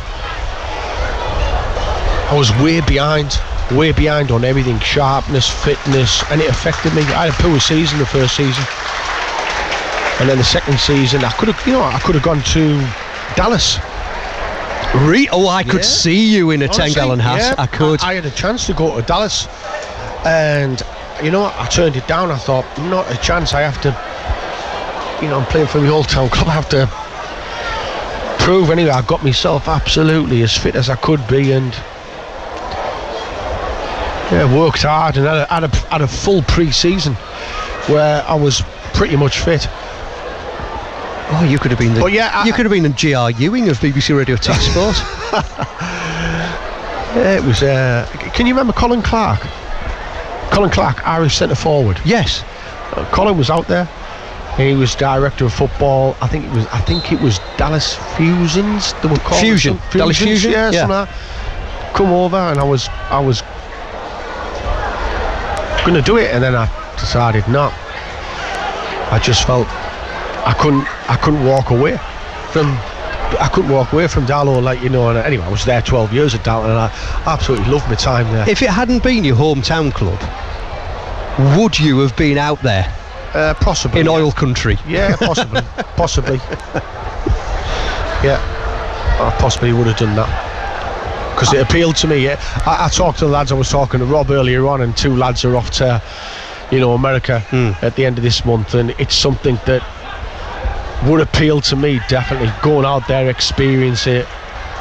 Good work from Coulson as he challenges Sinny Yoko down beneath us, not once but twice. Barlas, a lovely little swivel of the hips to keep possession, but his pass is cut out, and now Coulson puts a hand on Joly, and that is a Auxerre free kick. I can almost 100% guarantee that Dan back at work is now mocking up a picture of you as G.R. Ewing.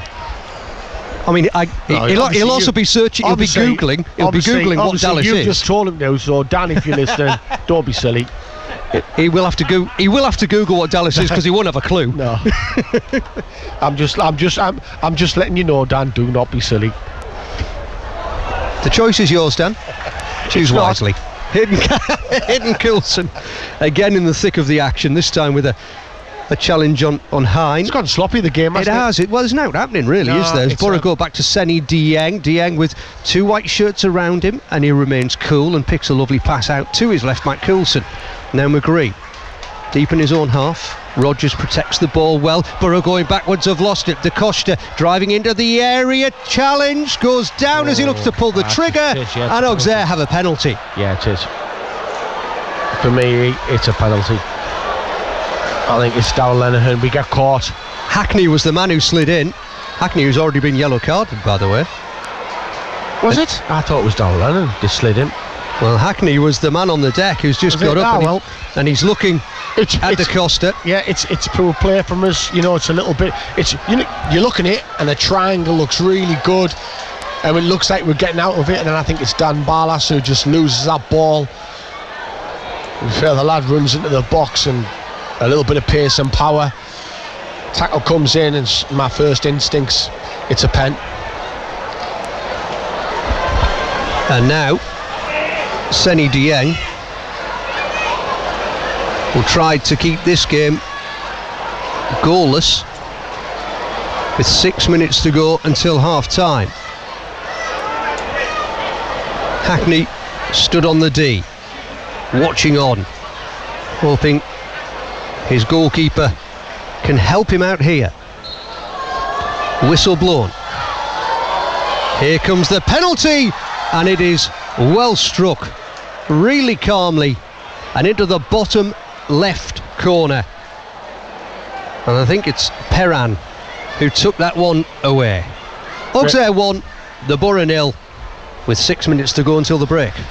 Yeah, sends Senny Dieng the wrong way. Lovely pen, strikes it well.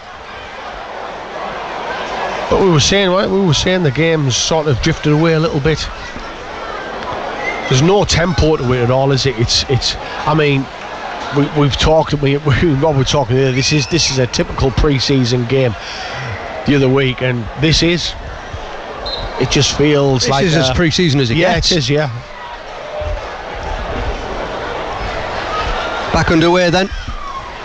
There was a bit of a buzz around the Riverside, wasn't there? That penalty decision was given. And I also think, obviously, the crowd will have an the crowd will have an impact on Saturday as well. McGree, halfway line, through ball to Crooks. Crooks cutting it back. Coulson's arriving, and the keeper makes another save. Donovan Leon down low to his right, keeps it at 1-0 to Auxerre. It's a Borough corner. Should be 1-1. Corner taken short and quickly. There's three glorious chances that you've had. Fours. Oh, just inside the area, tried a low pass towards Rodgers, and Auxerre clear, and it will be fielded deep in his own half by Darrell Lenihan. Lenihan urging his teammates on. McGree just in front of Christophe Pellissier down there, the Auxerre head coach. It's good play from us, isn't it? Down that right hand side, Matt Crook squares it and it falls to Hayden Coulson, who side foots it, and the keeper's scrambling back. Does well, the keeper, but Hayden will be looking and thinking. He hits it well as well. He doesn't really, it's not a poor strike, it's a good strike. But the keeper scrambles back and does well. Yeah, Hackney taken down there. Free kick for Borough, short of the centre circle. I see. Apparently the Borough Twitter has given the goal to Lasina Sinioko. I can tell you it wasn't him. It was Gaëtan Perran who took it. McGree and Coulson in traffic on the left hand side. Lovely drag back from McGree. Barlassa. Rodgers looks for McGree again. Paul Joly tracks him and whacks it away towards the centre circle, where Dale Fry takes it down beautifully as it drops over his shoulder. Fed into the feet of McGree, who spins and flicks it in one move, or one movement. Couldn't quite find Matt Crooks. Hackney bustling into a challenge. Fry throws himself into it as well. Costa goes down, and the referee, Matt Donoghue, lets all of that go. 3 minutes to the break. Middlesbrough 0, Auxerre 1. This is BBC Radio T Sport, our final pre-season run through before the main event next weekend. Oh, lovely feet from Dale Fry. Just chopped it back and sent Gaëtan Perran sliding in front of him. Do you know what? They've been comfortable other than the mistake at the back.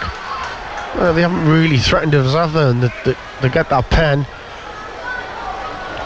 At tea. And dispatch it. Yeah, at tea at the Oval. England 265 for 4, leading Australia by 253. Joe Root's on 61, Johnny Bairstow has 34 as Nuno da Costa hung that one up into the Borough area from the right-hand side, and that was comfortably chested back to Seny Dieng, and Borough are on their way once more with 2 minutes to the break. Here's Coulson. A lazy step over from him, and McGree gets it outside him. Challenge comes in on the Australian as he gets the pass away to Hackney. Now Barlaser just to the left of the centre circle, halfway line. Always seems like he's got more time than everyone else, doesn't he, Dan Barlaser? There's Crooks. Has Clement Akpa at his back. Drops into midfield. And now Crooks is on the move, carrying it forward, drawing the challenge from Akpa and winning the free kick. I've got a funny feeling second half in terms of the formation. I think he'll go with a little bit of pace out wide on one of the wings, possibly on the right. Silvera or Jones? Yeah, no, I think he'll bring Silvera on. I think he mentioned him the other week, and he scored a couple of goals. Yeah, sorry, Rotherham. He also drifts in. He doesn't really play as an out-and-out winger. He's one of these. He's got pace, but he does drift in centrally, which is what Michael Carrick likes his wide men to do. He does. Riley McGree does it to a T, doesn't he? He's it's not like when I used to watch Stuart Ripley at Ayresome Park, where he was on rails up and down the right hand side. McGree is all about different angles and floating into space, as Coulson is just caught by Saad Agazul as he helped the ball down the left, and it's another Borough free kick with less than 30 seconds to go to the break, and McGree's taken it short and got it back quickly from Lenihan. Scoops it to Coulson, just sits up in front of him. Challenge comes in from Jolly. Borough throw in. McGree to take it as the referee is checking his watch. Coulson couldn't keep possession. There's Ravellon just tidying up in front of his defence. Slung long. Lenihan's header. Oh, he got underneath it. Infield it went. We're into stoppage time. I didn't see how much of it there will be, as Perrin nearly on the end of that pass on the diagonal out on the left hand side, but Dieng just scoops it up on the edge of his area. Mensah challenging Fours on the far side from us. Fours keeps it. Now McNair. Here's Barlaser to Hackney. Edge of the centre circle. There'll be time added on for the awarding of the penalty and the taking of it, and there was treatment for Akpa as well, wasn't there? So if they're going to be as good as their word, the officials this season, we're going to see a lot more stoppage time. Lovely chest down into midfield from centre forward Nuno da Costa, but Borough pinch it, and then so does Gideon Mensah in turn.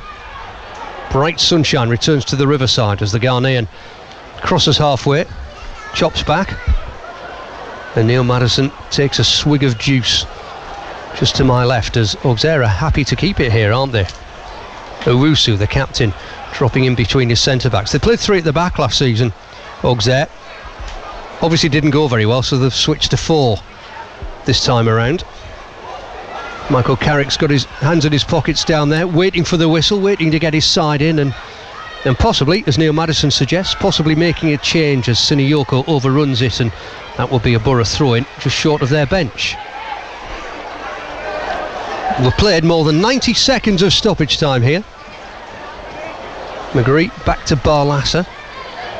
Barlaser just lending the ball to teammates before just pinging one past Hayden Hackney. Rogers doing the closing down, and Akpa a neat turn as he was breathing down his neck, and he's chipped it out to the right. Final action of the first half. At the break at the Riverside, there's warm applause from the Borough fans here in this West Stand as the teams head for the tunnel. It's Middlesbrough 0, Auxerre 1. Neil Maddison. The goal, obviously, poor play from us. You give it away, sloppy play, and the lad goes in, uses his power, strength, gets close to Seny Dieng, and the tackle comes in, and it's a certain penalty. But in all, I think he'll be wanting a lot more, Michael Carrick. a lot more tempo to the game. Yeah, it's very flat at the minute, isn't it? Yeah, it's a flat game. It really is a flat game. There's nothing.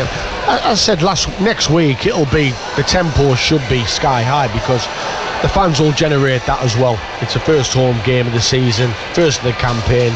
They're going to be massively important, and you're hoping that your team can get out and set that tempo. But at the moment, it's you have it, we have it. It's pretty slow, and yet we've had 3 good chances. 3 really good chances where you think, well, you should be sticking them away. In my opinion, Matt Crook's just behind it. Dan Barlaser with a really good opportunity. It's a good chance. It's 1v1 with the keeper. The keeper's coming out as well, and he decides to go to the left side of the keeper where he's more stronger.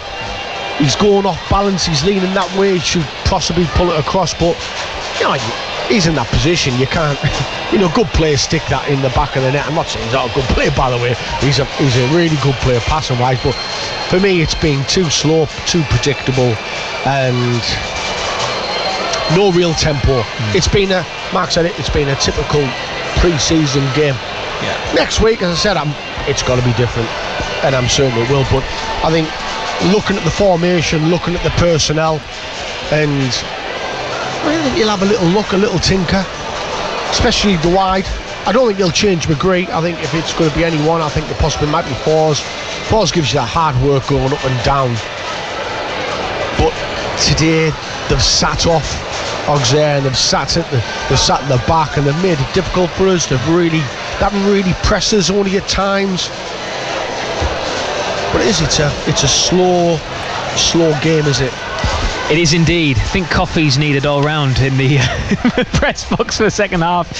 We also have a lot of Auxerre fans who are listening to our commentary today and are tweeting us in French. So I've used Google Translate as any here we go. budding journalist would do. And thank you to Xenagos, who's been in touch, who says after that first half, this is translated so it's loosely, says after that first half, Borough will be looking at Cine Yoko and he'll be a Borough player by next week. Okay. So there we go. Just a taste of what some of the Auxerre fans. To be fair, I've got to say they're quite comfortable on the ball. Well, they are comfortable on the ball. They're not afraid to keep it.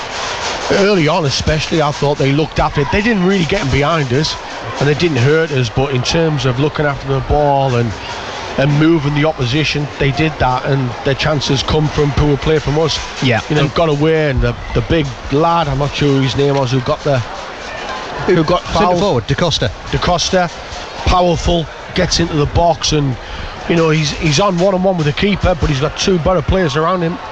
It's a penalty. Yeah. He does really well, uses his strength and gets in there. It's a certain penalty. And a really well taken penalty at that excellent. as well. Also a mention of Donovan Leon, who we touched upon it there, but has made some big saves, some crucial saves for Auxerre in that first half. Mark, Neil, thank you very much for the time being. Second half commentary to come, of course, and some post-match reaction from last night's penultimate pre-season friendly for Hartlepool as they lost to Harrogate. More on that to come after this. Yes, indeed. Think many fans will echo that as Tony Sweeney, the Pool's first team coach, paying tribute to Nicky Featherstone, who leaves the club after 9 long years. Second half just getting underway in Borough's final pre-season friendly. Let's hand you over to our commentary team of Neil Maddison and Mark Drury. Thank you, Rob. And news of a change to bring you, and it's a Borough change. And the man who's gone off is Hayden Coulson. Sammy Silvera has replaced him, and it looks like a change of shape as well, Neil Maddison, as Auxerre have the ball at the back. They're in an all-white strip with royal blue shoulders, and Borough in their red home shirt with the blue trim and those 2 thin white bands across the chest will look to win it back inside the French side's half, and they've done so. Borough kicking left to right in the second half. So McNair, Fry and Lenihan are now playing as central defenders. I don't think. Yeah, I think it's a 4 still. I think McGree's gone to I think McGree's gone left back. Well, look where he is right now, Neil. I think Fours and Silvera are playing as wing backs here. We'll see how it shakes out, but that's where my money is.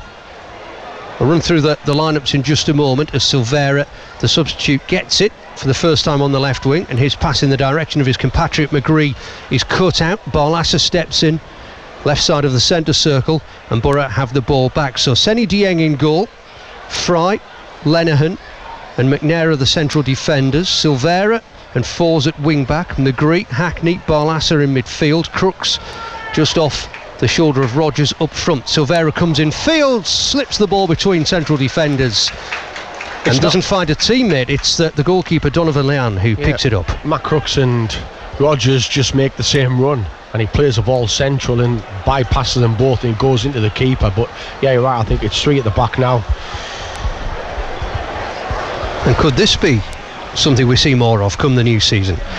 Auxerre, Donovan Leon in goal. They're leading 1-0 but I'm looking going into the second half. McGree now, and he's on the left hand side. Yeah, but he always does that. He's everywhere. Well, we'll see, won't we? Auxerre on the break, the centre forward Nuno da Costa, who won the penalty. Good hold up play from him. Out to the right hand side, McGree doing the defending, teased in towards the back post, and that one floats dangerously across the goal. Seny Dieng was interested as Lasina Siniyoko looked for a teammate. He nearly found the top corner. It's a Borough goal kick. I still think it's a 4, you know. I think McGree's gone to left back. I think it's fluid, Neil. Yeah. I think it'll work itself out. Well, we had this the other week, didn't we, when it was me and Rob were doing it, and it just... I don't think it's settled down yet as McNair turns into trouble on the right hand side. Da Costa on his shoulder. I think is it a throw-in or a free kick? Well, the referee Matt Donoghue has pointed the way forward, and it is a Borough free kick. So Auxerre have Donovan Leon in goal, Paul Joly, Saad Agazul, Clement Akpa and Gideon Mensah in defence, Elisha Owusu and Ryan Revelasson in central midfield, Lasina Siniyoko, Gauthier Hein and Gaetan Perran the goal scorer behind Nuno da Costa up front. There's Silvera and Hackney exchanging passes just inside the Auxerre half. Lenihan striking it powerfully with his right foot and picking out a lovely pass to Fours on the right hand side.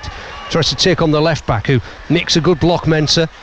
Fours will go for another bite of the apple and he'll win a corner. Oh no, he won't. Goal kick, double deflection, and applause from the Auxerre players to the linesman on the near side. I did it again there, didn't I? I said Auxerre. French fans have been getting in touch with us at the break to say it's Auxerre. So apologies to all of you listening in Burgundy. However, there's not many of you can say Middlesbrough, so, you know, swings and roundabouts and all that.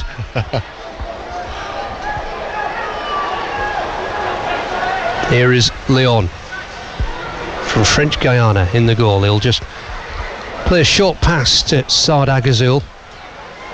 Silvera makes a good challenge on Joly, slides on the deck as he gets his pass away to Rodgers, who's having his shirt pulled, but he's withstood the challenge and eventually goes down as he tried to just slip it through to Matt Crooks. Auxerre on the break here, left hand side, kicking towards the north stand, hung up towards the centre forward. Da Costa drops his head as he's got Siniyoko arriving behind him, just outside the area. Shot on goal, straight into the hands of Seny Dieng from Ryan Revelasson. 1-0 it remains to the French side. Thanks to Will Tyerman, who at the break mocked up a picture of Neil Maddison in J.R. Ewing's hat from Dallas. If you weren't with us before the break, there wasn't a lot happening, so Neil was telling us about how he nearly joined Dallas Fusion at the latter end of his career. Silvera finds himself in the middle of the pitch now with Hackney, centre circle. Borough looked to be moving well through the gears there, but Agazul stepped in with the challenge. Fours now and Silvera. This is a bit more competitive after the break. If Fours gets away from the midfield, he's running at the defence, draws Akpa into a challenge. Akpa goes back for another goal, leaves his right hand out, and the whistle goes for the Borough free kick. He's consistent, isn't he? He keeps at it. I think he should have released the ball a little bit earlier, Fours, but he tries to wiggle his way through their defence and gets brought down. Free kick is taken quickly. Nearly 6 minutes of the second half gone on BBC Radio T Sport. Borough 0, Auxerre 1. Silvera offers himself down the left hand side and does so from an offside position. Free kick to Auxerre. Here's a name to conjure with, Neil. A great Auxerre player of the past. Do you remember Joel Batts? Goalkeeper. No. He was the French national team goalkeeper in the first World Cup I really remember, Mexico 86. A wonderful player. Some really famous names have been through Auxerre. Eric Cantona, you will well recall, of course. Oh, yeah. Yeah, that's where he started out in France as Marcus Force's rugby tackle down in front of the benches. I absolutely loved Cantona. By Gauthier Hein. You'll have come up against him a fair few times, didn't you? I did, yeah. In your Southampton and Borough days. As Hackney. He once robbed me just left-hand side of the 18-yard box. I thought you were going to say a knife point there. No. Just took the ball off me and just calmly put it in top corner. And just stood still and all the players jumped on top of him. While you did what? I walked away thinking, you idiot. No, what a player. Here's Leon in the Auxerre goal. Looks for his centre forward. But Da Costa just bullied off that one by Dale Fry, who nods down, and Barlasser and Hackney are just keeping it between them. Basil Bolly, remember him? He ended up at Marseille. Basil Bolly, he's the bloke who, the European Championship of 1992 in Sweden, he elbowed Stuart Pearce at a corner. Pearce got up with blood running from his face and never complained. It was a dreadful game. That's the bit to remember of it. Michel Platini was in charge of them at the time. There's a drag back from Elisha Owusu, the captain of Auxerre. He's just in front of his defence. Platini in his prime. What a player he was. Yeah, he never played for Auxerre. Jibril Cissé did though. Laurent Blanc. Stéphane Guivarch. Who's your all-time favourite French player? Oh wow. Oh, that's tricky.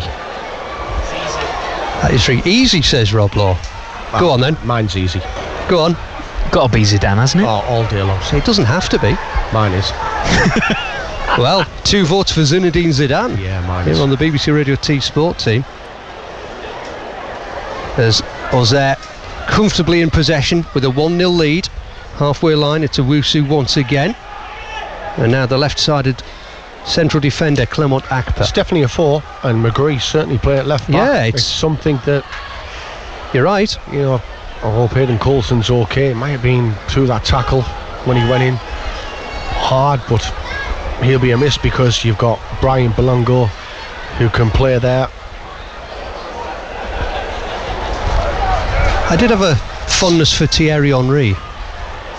Yeah. Obviously more than any Ireland fan does. Sam Collins as well. Sam Collins never played for France. No, Sam left back I'm on about. Well, I'd love to see him do it, but I'll tell you what, Henry was a player. I'm sure you've got plenty of Thierry Henry stories. Oh. I know you've got plenty of Arsenal stories. Yeah. Auxerre overplaying midfield. Borough throw it. Riley McGree, the makeshift left back, has taken it. You know, one of the best ever players I played against. Go on. Dutch. Mark Overmars. No. Don't be silly.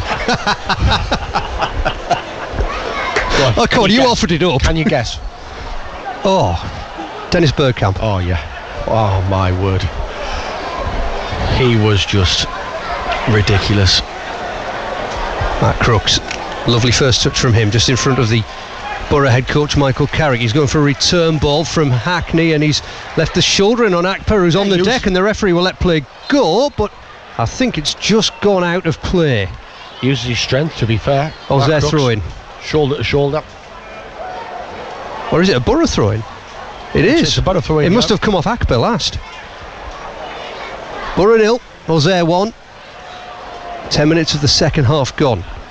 A penalty from Gaetan Perrin 5 minutes before the break. Hackney takes it down well from the throw-in, looks for a little cut back to Fours on the right side of the area, swiped clear by Owusu. And now a bit of pressure coming the way of Darrell Lenihan from Perrin, but he deals with it really well. And there in the bright sunshine in the middle of the pitch is Borough goalkeeper Seni Dieng. As far as like-for-like replacements go for Zach Steffen from last season, from the limited viewings we've seen in the Borough shirt, but certainly what we've seen from him at Queen's Park Rangers, I think Dieng's about as near as they could have got, isn't he, Neil? In terms of playing the ball out, yes. Cool. Yeah, his distribution with his feet and hands is very, very good. That's a modern day keeper now, isn't it? And for me, I'm going to say, yeah, it's great if they can play out. And you've seen it last season, but for me, it's even better if they can save it. Yeah, I just love a stopper. Someone who commands his box, and exactly right, stops the ball going in the back of the net.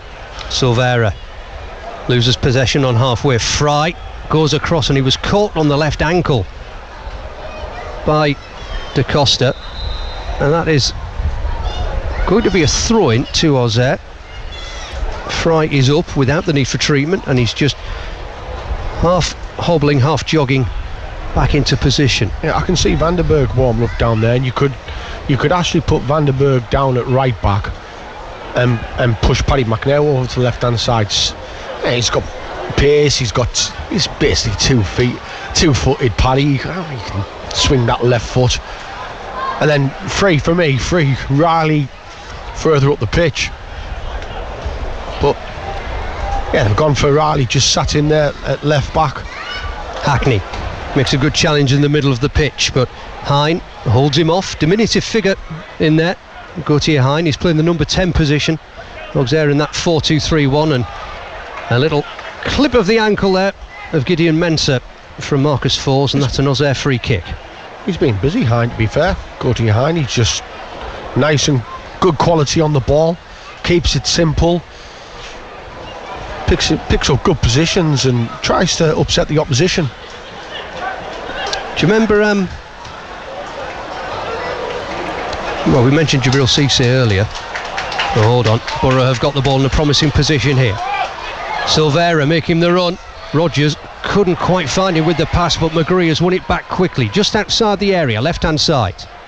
Silvera back into midfield for Barlaser. A little drag back, and Silvera in a bit of space.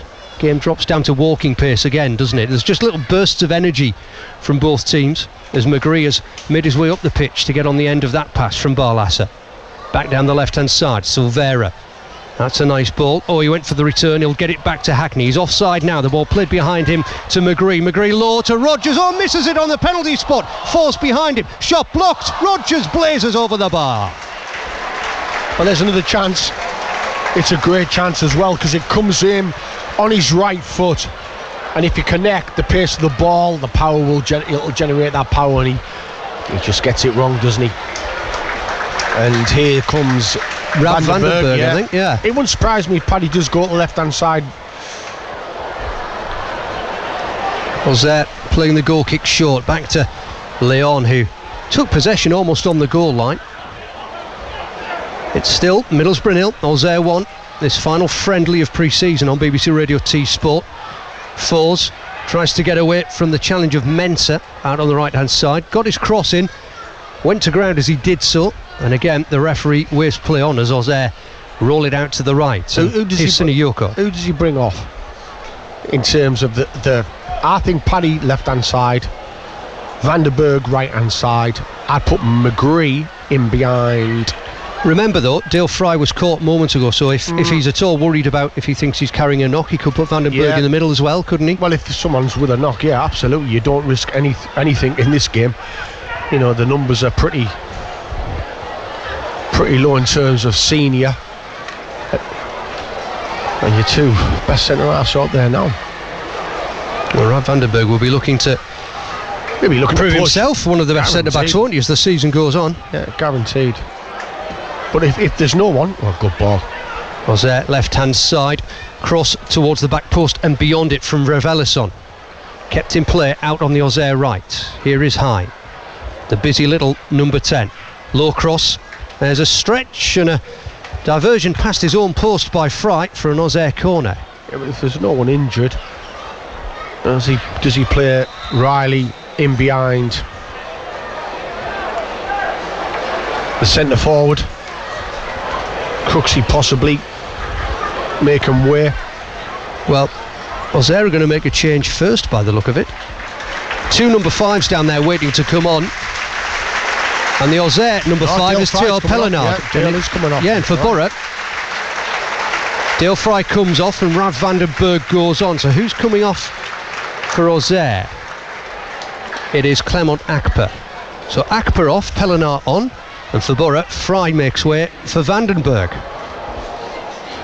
And Vandenberg straight into the middle of the box to defend this corner. With Dill Fry.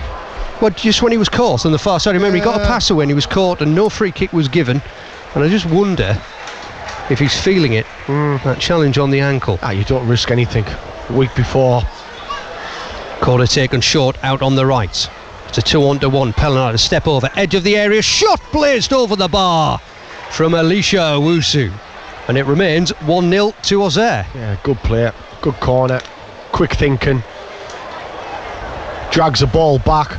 Gets into the box far too easy. Drags the ball back and it's a little over and the lad comes onto it. Should do better really, but well worked corner. Here's McGree for Borough. Just short of halfway. Past the hour mark, 28 minutes to go. We're with you till 6. Rob Law will take you through until then here on BBC Radio T Sport. Vandenberg just getting a first touch of the ball here, just short of the centre circle. Hackney ahead of him on the centre spot, finds Crooks. A neat pass back to McNair, but Borough not hurting Auxerre at the moment, who they've got look a good organised shape and disciplined. Yeah, they're really disciplined. Nice shape about them. Rodgers looking to break the offside trap. The ball bouncing out to the left wing as he takes possession. Flag stayed down. Silvera behind him joining in. Silvera cutting in from the left wing. He's looking for Crooks behind the defender who makes the clearance. Pellenaar. Oh, lovely play from Silvera, bursting through, and then the ball hits McGree rather than him controlling it on the 18-yard line and bounces out for the Auxerre goal kick. He's looked quite sharp, Sammy Silvera, since he's come on. You know, every time he's got the ball, he's looking to create something. He looks busy, doesn't he? Yeah, he does. Full of intent. Yeah, and we mentioned Dummy before in terms of the shape, in terms of the personnel.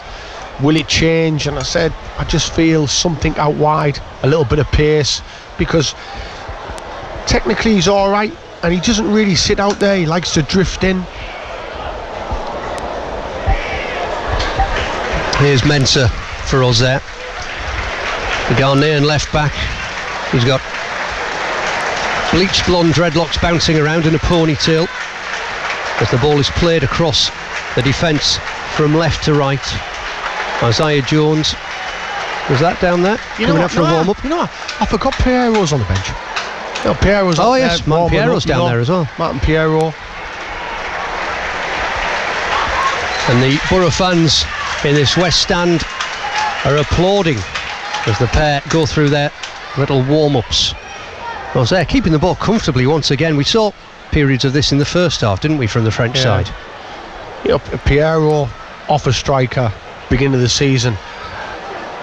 You know, for me, he's done okay, but he hasn't been what I thought he would be, because he's had a full season really where he's done. Yeah, he's come back, he's been pretty fit and that, but good hold up play to Costa out to the right hand side, and it comes again and over the bar of Seni Dieng for the Borough goal kick, and it was Sini Yoko who got his delivery wrong. And he played central with Hayden Hackney last week, didn't he? And he played central, not with Hayden Hackney actually, sorry, he played central, but didn't quite happen for him. I like him further forward. I like him off a striker, busy up there and making a nuisance. He's powerful, but I've got to say, in pre-season hasn't really. Well, I was going to ask, I mean, I've missed the last two games that you and Rob have seen and brought everyone on BBC Radio T Sport, but I saw him at Rotherham. Has he made a pressing case for inclusion? Yeah, just listen, I think he's got quality, he certainly has, but in pre-season, you know, you look to shine and look to get on that ball and create a little bit of havoc and a little bit of magic, and I wouldn't say he's been that, but I would like to see him further forward, definitely playing in that position just behind the striker if you could get him there, because at the moment you've got Chuba out. Matt Crooks is playing there now with Rodgers. The one thing he has got, Pierro, he's got a little bit of pace with the ball. That's a rare long ball forward from the keeper, Leon, and he did so because he saw a high Borough back line and he found his centre forward, Da Costa. He's laid it off. In comes the shot, and it goes sailing high into the right of Senny Dieng's goal from Gauthier Hine. Still, Borough 0, Auxerre 1 on BBC Radio T Sport. Nearly 67, well, we're in the 67th minute here at the Riverside. And the afternoon's just drifting on by, isn't it? Very nicely, in the sunshine, pleasantly warm. Bit of a hubbub of conversation around the ground, but it's not the full-throated roar that we'll get next weekend, is it? As Dieng takes his turn to go along, Silvera's not going to win that one in the air against Auxerre. I think that's the key. I think, you're looking at this game here, and I would say a lot of Borough fans will be thinking we need a lot more, and we do, don't get me wrong, but that game on Saturday, it'll be totally different. The atmosphere, the noise, it's like as a player, it generates that tempo, and you've got to set the standards. And next week, can you get off to a good start? Can you get off to a win? Here's Vandenberg, the deepest of all for Borough. Barlasser, a simple first touch to control, second pass to keep it moving to his captain Lenihan. Now Silvera looking to take on the Auxerre midfield. Ravelisson was just jockeying in front of him. Silvera gets it back. Borough keeping possession, looking for an opening.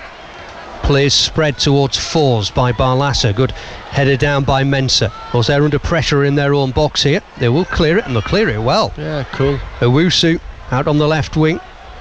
He's got Siniyoko coming in from the right hand side and acting as a centre forward there, holding it up nicely. Now the right back, Jolly. Yeah, Siniyoko is powerful, isn't he? Powerful, quick. Moves well. Yeah. Crossings left a bit to be desired in the second half, but he played a full part in some of the best things Auxerre did in the first half, leading to those predictions Rob was telling us about from across the channel, that Borough will sign him by the time Millwall come to town. More applause as another Borough player goes out to warm up. The ball at the feet of Donovan Leon once more. He's in all lime green in that Auxerre goal, and swept back towards Senny Dieng by Riley McGree on halfway. I wonder how many times Riley McGree's played left back in his career. Not many, I bet. I bet it's the first time. You can see him there drifting in. Yeah, do a job. And he's operating in a position we've seen him in much more often at the moment, trying to link up with Silvera once more. Leon has played it rather aimlessly out off the pitch on the far side. It's going to be a Borough throw-in, and we are going to see more Middlesbrough changes here. And it is the man Neil was talking about moments ago, Martin Piero, who will be the first of them. Isaiah Jones will come on too. Matt Crooks and Marcus Fours are making way. And Piero just playing off the striker, I would expect. Isaiah on this right hand side, and I want to have a look at him again. I think he's got a little bit to offer, Piero. I hope he has. And the expectation levels when he first come to the football club were pretty high. Too high? Possibly.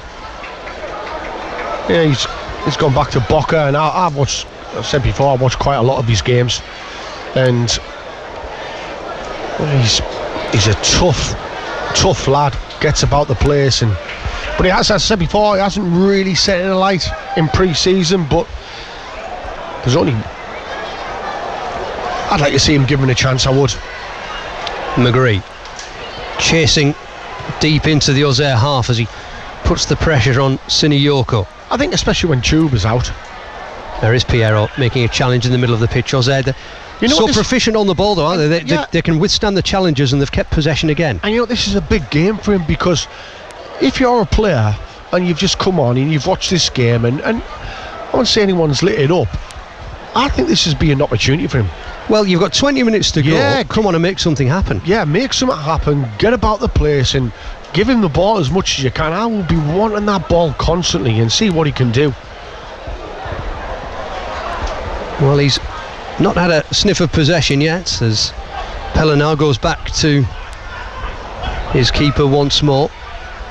Came on for Akpa about 10 minutes or so ago, did Pellenar, as Vandenberger, another second half substitute, chest down in the middle of the pitch. Lenihan into Silvera, holding off the challenge that's coming in on him. I think and holding it off successfully, wins a free kick. I think Silvera's sort of got about, and I think he understands that he needs to impress to try and be in that starting lineup come Saturday, and he hasn't done his chances any harm. Christophe Pellissier is just beckoning. Well, how many? 5? Auxerre substitutes towards him. Well, they're all running expectantly over. Yep. As Lenihan has the ball on the edge of the centre circle for the Borough, who continue to trail 1-0 in this friendly to the Ligue 2 side. McGree, pass cut out on halfway. Lenihan takes it down well, and Hackney gets it back to Dieng, who controls outside the area. Now there's a French player down. I think it's Joly, the right back, who's taken his left boot off, or had it taken off for him perhaps in the challenge.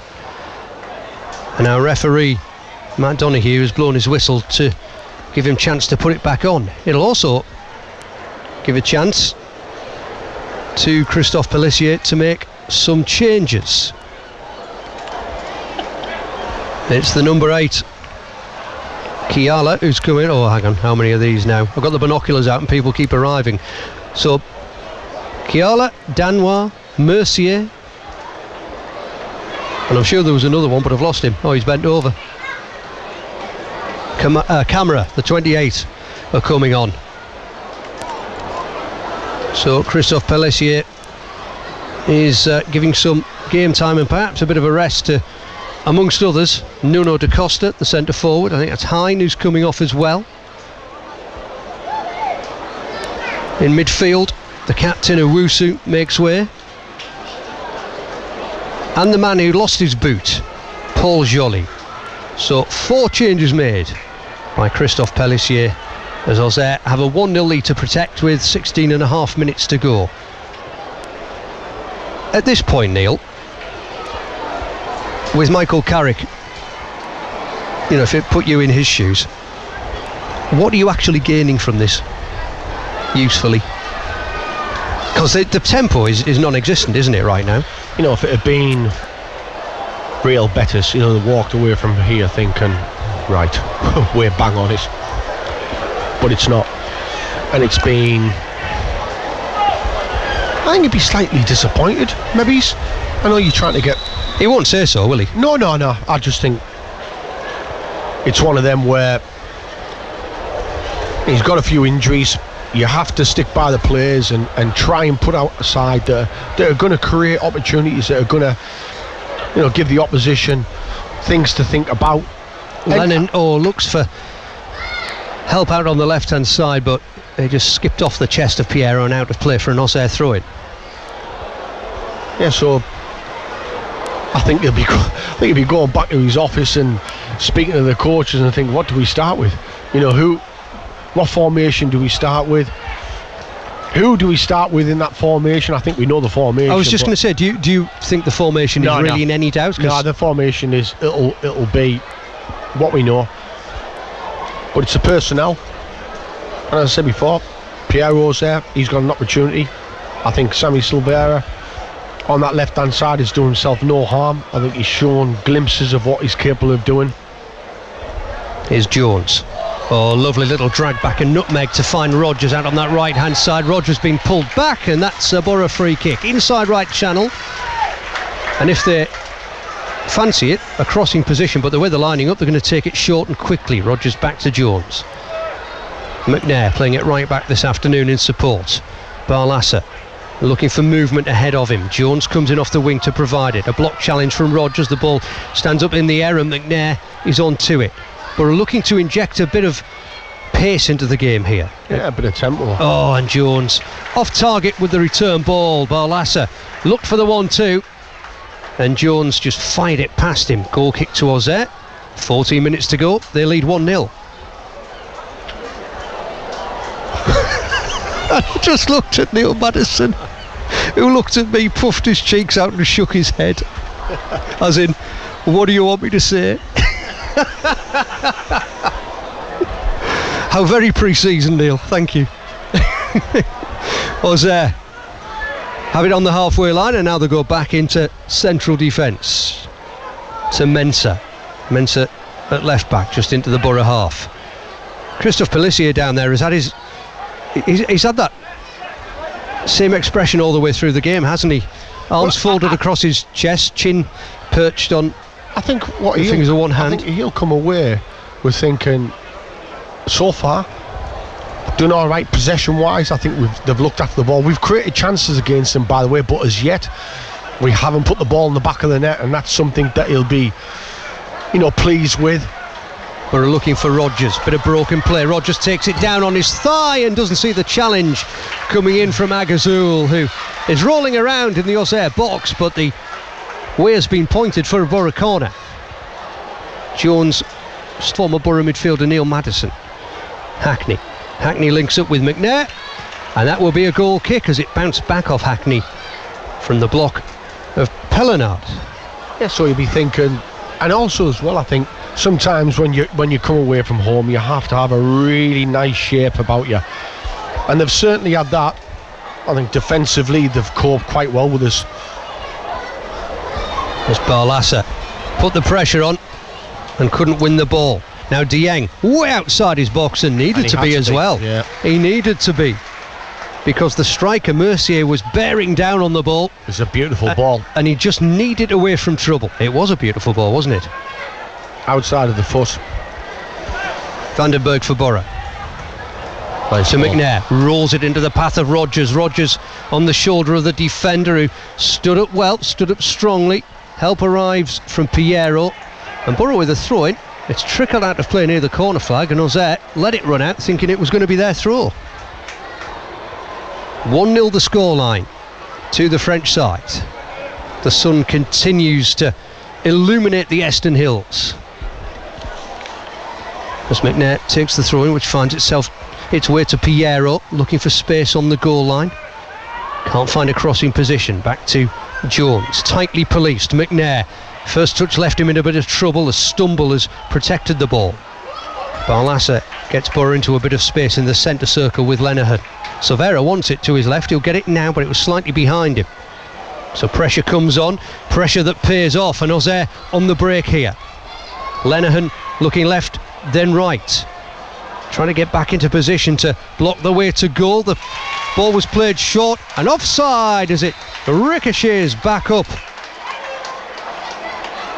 to Camara, and Camara hit it left-footed, but it was blocked as well. 10.5 minutes to go. Borough 1-0 down. Yeah, it was a decent break from Auxerre, and to be fair to Rav Vandenberg, he gets over, puts a block in because the ball's squared. Shot comes off. McGree tackled on the centre spot. 2 versus 3 here. Auxerre come again to the right. In comes the shot, low. Dieng saves with his legs. Chance. And he's going to save the second one though, as Mercier puts it away.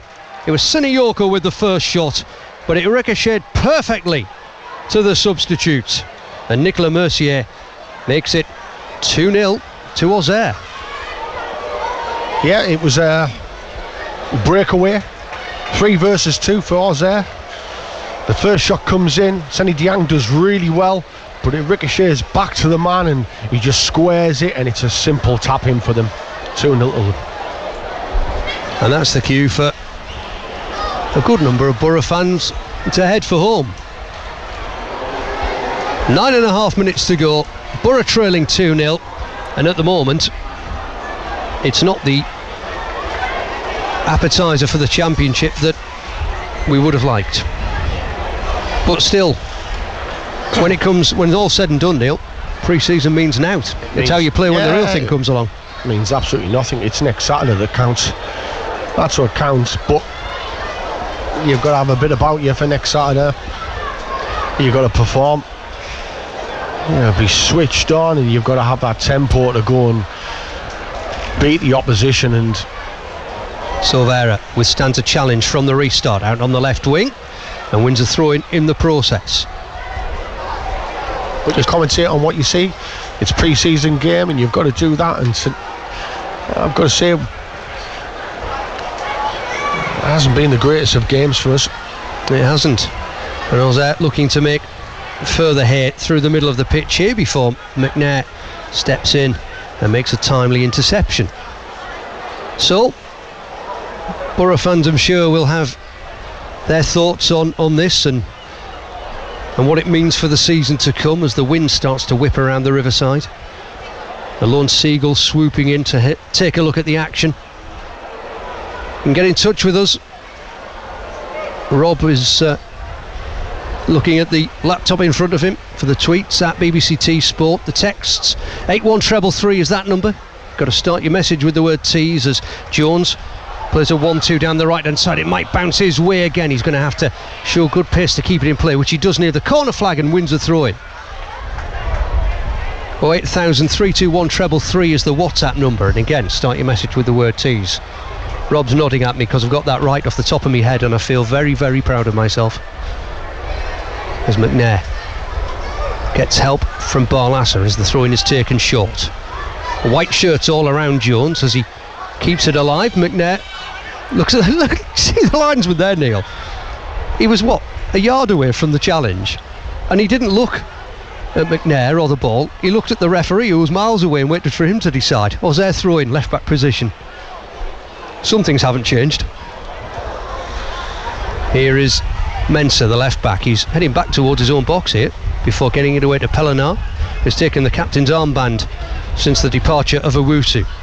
Auxerre looking dangerous as the match goes on, and they're on their way again, but that ball, he's unlucky, towards Sinayoko, left a bit to be desired. Dieng catches on the penalty spot. Yeah, I think he tries to outside the foot, plays it into, I can't even pronounce his name, but Sinayoko with the outside of the foot, but he takes a slight defection, goes in towards Seny Dieng. Silvera sees that pass bounce back towards him. It was Mercier who played that pass. Silvera looking to go down the outside of the defence on the far side and tumbles as he wins a corner. 6 and a bit minutes to go plus stoppage time. Borough trailing Auxerre by 2-0. Yeah, we found it hard to get in behind them, found it hard to create them opportunities second half, albeit you said before you did create chances first half, but unfortunately couldn't put them in the back of the net. Vandenberg hanging that ball out to the left of the area. Magrief's first touch bounces over the defender who gets in front of him and clears towards halfway. Lenihan's header. Hackney struggling to keep the ball away from the challengers which are coming in on him, and he gets help from Barlasser, who now turns and moves into the Auxerre half, and that was a late challenge on Magrief on the far side. It is a Borough free kick. 08085 95 95 if you want to call us and speak to Neil and to Rob Law. It's a free phone number. Here with you until 6 o'clock tonight. I'll go and speak to Michael Carrick and who knows who else down there, and we'll bring you the reaction to what at the moment is a Borough defeat with 5 minutes to go and 2 goals to make up. Silvera got the ball on the left wing. Hackney will find him again. He's just to the left of the area. Magrief makes a good run past him, cuts it back, hits the first man. Oh, Silvera intercepts. Silvera into the box again, driving at the defence and ending up with a throw-in. I think Kevin Danois was the man who swung his right boot at the ball. Silvera, well, he's been in the thick of the action, Neil, hasn't he? As much as any Borough player has in the second half, and he's linking up again as Borough win a second throw-in in quick succession. Challenged, loses the ball, wins it back quickly. Hackney couldn't find Barlasser. Auxerre moving towards the halfway line, and Silvera again to win it. Barlasser to Rogers, the forward with his back to goal, nearer the centre circle than the 18-yard box, and he can't hang on to it as Raveloson makes the challenge. Now the ball breaks back towards the Auxerre area. Piero chases and slides in, but to no avail. And that's a beautiful ball to Mensah from the keeper Leon. halfway line. So, Borough fans, thoughts, views on the Championship season to come, the work that needs doing to the squad, get in touch, have your say. We'll read out the best of them, or Rob will, once full time arrives. We talked about left back plenty, Neil, before the game. Centre forward is, I think, still an obvious area of concern, isn't it? Going into the season with no Chuba Akpom at all in pre-season, and obviously the return to Aston Villa of Cameron Archer. You want a better last season. That's, you know, when you're in a team and you've gone so close. Good defending from McGree against Sinayoko, but at the cost of an Auxerre corner. You want to try and go one step better, or even two, and therefore you get promotion. But you've got to do that with a little bit of quality. And I've always said, the Championship, you get one or two players in your side that possess that, you've got a real chance. And last season at Christmas, when we brought them signings in, I mean, whoosh! It just clicked. Auxerre take this corner towards the penalty spot, attacked in the air by Ravellason, and it just drops very neatly at the feet of Seny Dieng in the Borough goal. Not only did it click, it's the quality they possessed. They were ready made for the Championship, them players. They were untried, untested. Look, Archer wasn't, by the way. Archer was a prolific goal scorer, but with Preston the season before. Ramsey had an injury spell at Norwich, hadn't he? Yeah, injury, and he came in. You didn't know anything about him, but once he got in and got a feel, he was sensational. 2 minutes to go, Borough trailing 2-0. And then you look at Giles as well, who had previously done it at Cardiff, hadn't he? Oh, Silvera intercepted the ball in the middle of the pitch and nearly found a lovely through ball first time to Rodgers, but just a yard away from him. And Leon will play it out quickly. It's just worth mentioning, though, that as good as Borough were last season under Michael Carrick, they still ended up 16 points off automatic promotion in the final analysis, and that is still a big gap to make up, isn't it? But Michael Carrick come in late. No, you know, very true. Yeah, but the bold facts are, absolutely, he came in late, and you know that squad. If you have that squad now, you as a supporter, you're rubbing your hands and you're thinking, yeah, we've got a great chance, and you would be. Borough win it in midfield. Piero tried to burst through the middle of the defence, but he was blocked. It's a throwing out on the left. But because of the success that they had has gone against us, because you know they've gone back to the clubs. They're going to try and get tested. Hold up play from Rodgers, left side of the area. He's on the goal line. He needs a bit of help. He's got two defenders on him, and he's won a corner. Yeah, and they're going to test now in the Premier League. Obviously Archer and Ramsey, Giles over at Luton. Chuba is obviously out injured, so you're missing, I mean, so much quality from that side. Borough's corner taken short, just flicked into the box by Silvera for McGree to chase, and Donovan Leon sprinted off his line, and he's dropped on top of the ball out on the right of his area. 15 seconds to go of the 90 minutes. Middlesbrough 0, Auxerre 2 on BBC Radio T Sport. A goal in either half for the French side, as they've overplayed once more. Barlassa, middle of the pitch. Hackney just outside the D as we go into 2 minutes of stoppage time. Hackney's shot hits a defender and he loops into the net. And Donovan Leon is furious in the Auxerre goal because his teammates gave it away in the middle of the pitch, and Hackney, having been tackled, had another chance, got a bit lucky. It's Borough 1, Auxerre 2. And gambles, doesn't he? Hayden wins the tackle, gambles, the tackle comes in, it takes a wicked deflection and just loops over the keeper. And I think that could be the last kick of the game, Mark. Well, that was the first minute of stoppage time. 2 were signalled, so we'll have a little bit more action. Donovan Leon looks distraught, doesn't he? Utterly fed up in the Auxerre goal, as Martin Piero needs to get his left boot out of the centre circle for the restart to be taken. So the Borough fans here today have had something to shout about, albeit very late in proceedings, as Leon from the restart drives it long, and that's a lovely cushioned header back to his keeper by Lenihan. Borough fans urging the team in red on. They want to see a A late charge here. Nothing more than pride at stake. As Borough have the ball just outside their own box. Lenihan into Hackney, the goal scorer's feet, centre circle.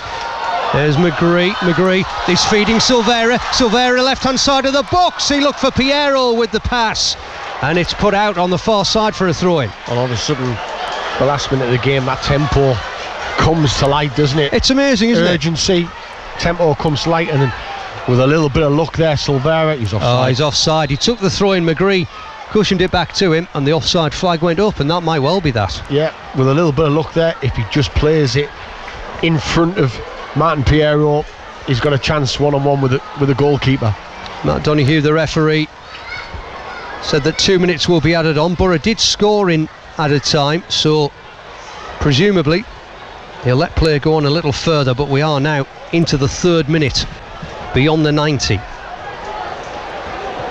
Leon strikes this free kick from just outside his area towards Senny Dieng's box, and he will catch and roll it out quickly to Barlassa. Barlassa sees McGree in space, crossing halfway. Is there to be one more chance here? Silvera attacking the fullback. He's got men on the edge of the area. McGree into the box, shot low. Rodgers will put it in from the rebound, and from absolutely nowhere.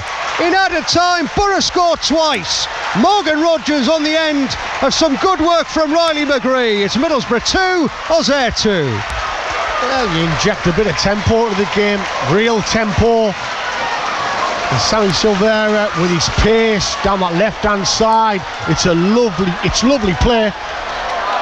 Morgan Rodgers, the shot from Riley McGree, the keeper pulls off a good save, but Morgan Rodgers is just there centrally and he can't miss.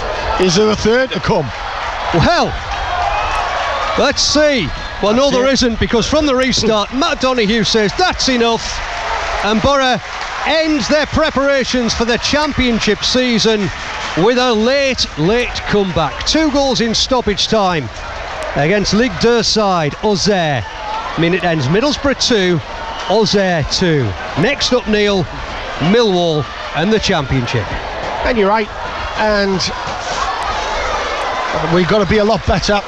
I know the lads have come back there and scored 2 late ones and injected that tempo, but for 89 minutes at times, yeah, the game was, there was no real tempo to it. The game was pretty slow, and yet you have them chances first half, you create the chances first half, and unfortunately you don't stick them away, and you think the game is gone, and fair play to the boys.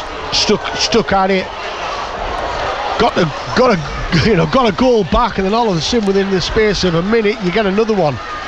So it shows that they've got that resilience, they've shown that, that belief, but yeah, there's no doubt you need a little bit more quality through the door, just in certain areas, to give us that push. And you got to say the matter of last season and then players that we had in last season, I keep on saying it, you've got to try and replicate that.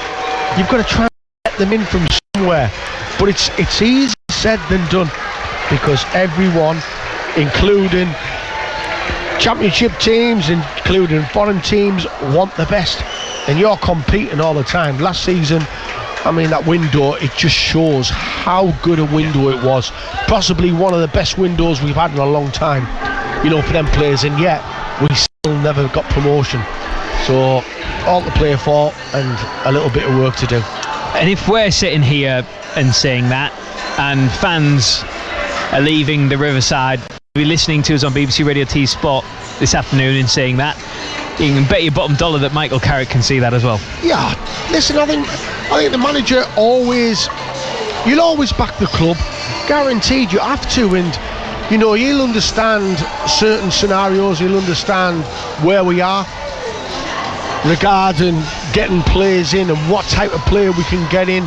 So sometimes managers are saying, unfortunately, you've got to get on with it, and you've got to get on with what you've got, or there might be 1 or 2 players that you're looking to bring in, looking to work hard to bring in, and you might be able to do that business and keep them quiet from other clubs. But or you sell a player with big money And that allows you to reinvest in the squad. And that's it. And that's the other way you go. You know, you've got a few players that have attracted clubs this season. We've heard about Paddy McNair, Tuba certainly, Isaiah Jones certainly. And do you cash in?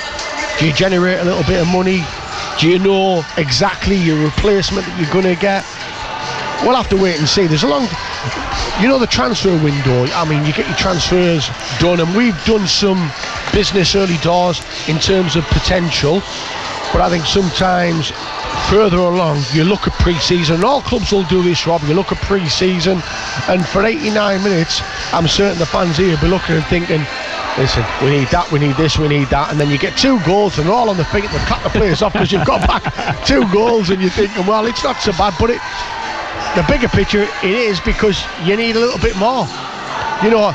And for me, last season we were spoilt, and it just goes to show the business that we did at Christmas just goes to show how well we did. And as I said before, as yet we never got promoted, and you're looking to better what you did last season, and that's now getting to the playoff final if you can, or get automatic promotion. But this is going to be a tough league. It's a tough league, and yes, but still the window's open. August is coming. Window's still open. Hopefully you'll be able to do a little bit of dealing here and there and trying to get them gems in that we got at Christmas that affect the team in a good way. Neil Maddison and Mark Drury, your commentary team for the final pre-season game as Borough come back from behind to draw against Auxerre here at the Riverside this afternoon. This time next Saturday, it'll all be underway once more. The championship season. Mark Drury and Neil Maddison will talk you through every Borough game this upcoming season. You won't miss any of the action right here on BBC Radio T Sport. We'll pick through the bones of the final pre-season friendly. We'll do all of that and the goals after this. Proud to follow the Borough. BBC Radio T's Sport. Good afternoon, BBC Radio T's Sport on 95 FM, DAB Digital Radio, Freeview 722 and online as well.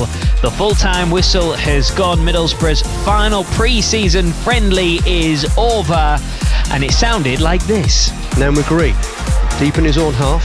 Rodgers protects the ball well. Borough going backwards, have lost it. Da Costa driving into the area. Challenge goes down as he looks to pull the trigger. And Auxerre have a penalty. Yeah, it is. Whistle blown. Here comes the penalty, and it is well struck, really calmly, and into the bottom left corner. And I think it's Perran who took that one away. Auxerre 1, the Borough 0, with 6 minutes to go until the break. McGree tackled on the centre spot. 2 versus 3 here. Auxerre come again. To the right, in comes the shot. Low, Dieng saves with his legs, and he's going to save the second one though. As Mercier puts it away.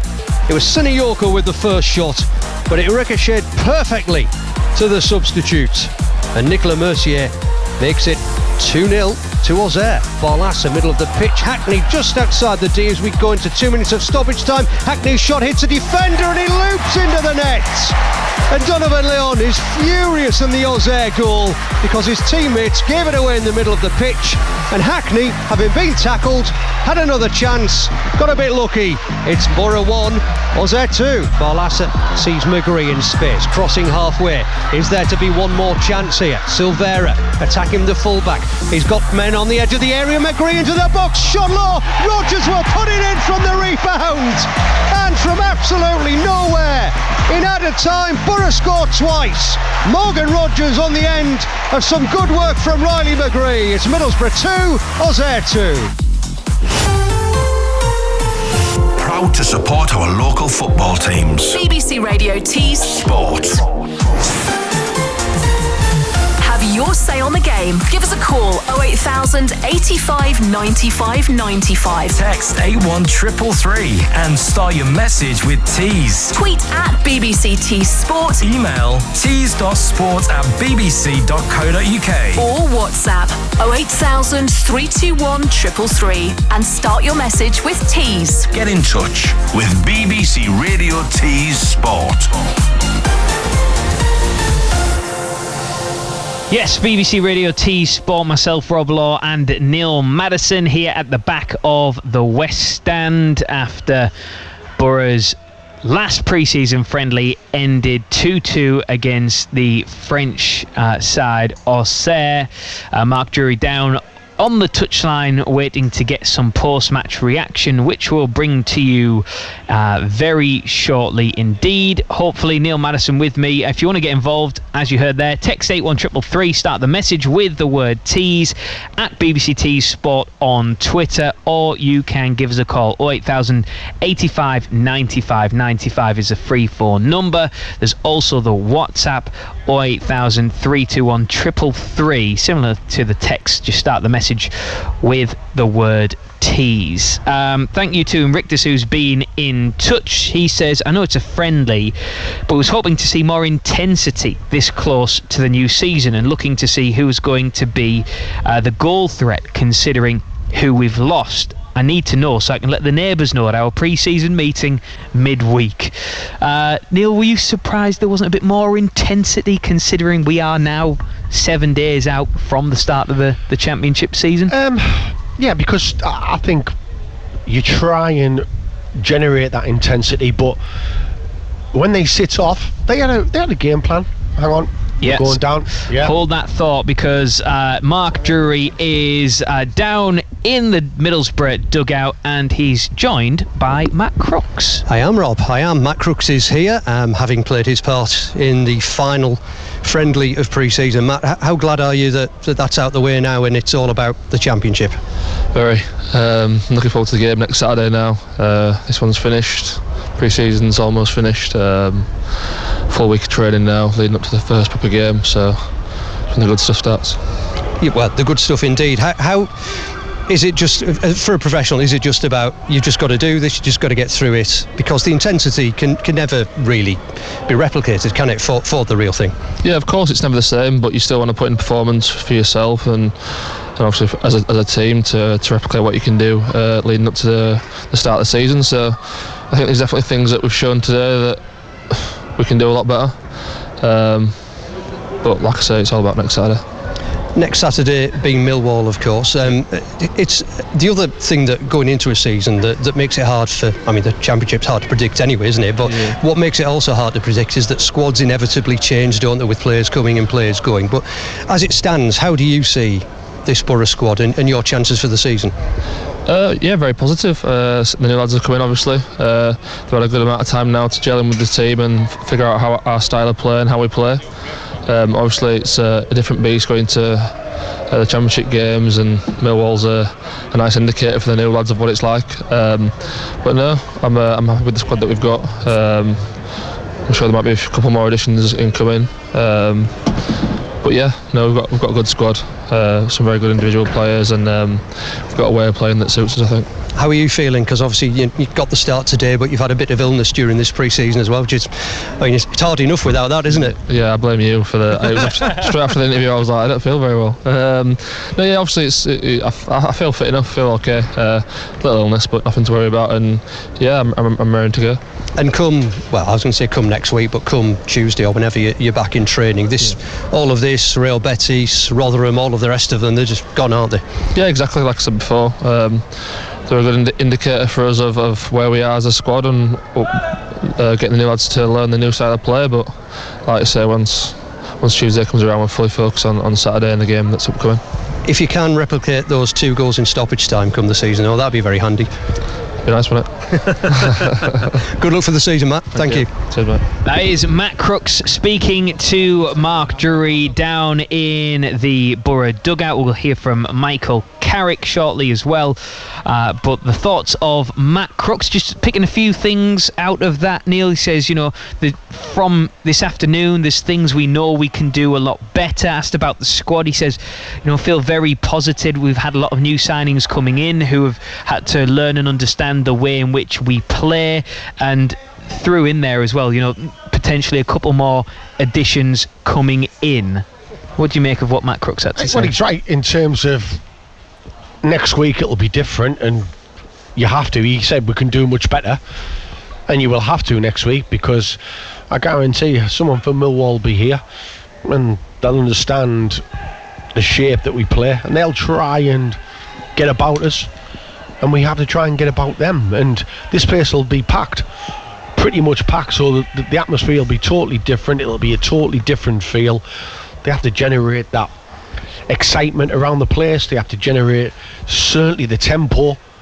The tempo today in the game, it felt like a pre-season game. Yeah. It felt like you have it, we have it, a centre mark, and it was slow at times, but that's because they had a good shape about them. I've got to say, they sat in defensively, and they also pushed as well. So I think you've got him again, have we? Not yet. I don't think. Yes, we do. Let's go down to Mark then, who I think has Michael Carrick with him. Yes, he's just arriving. It's Michael Carrick, the Borough head coach. Michael, pre-season done. Your first pre-season as a head coach. How has it been for you? Yeah, it's been good. I think it's pre-season is what it is.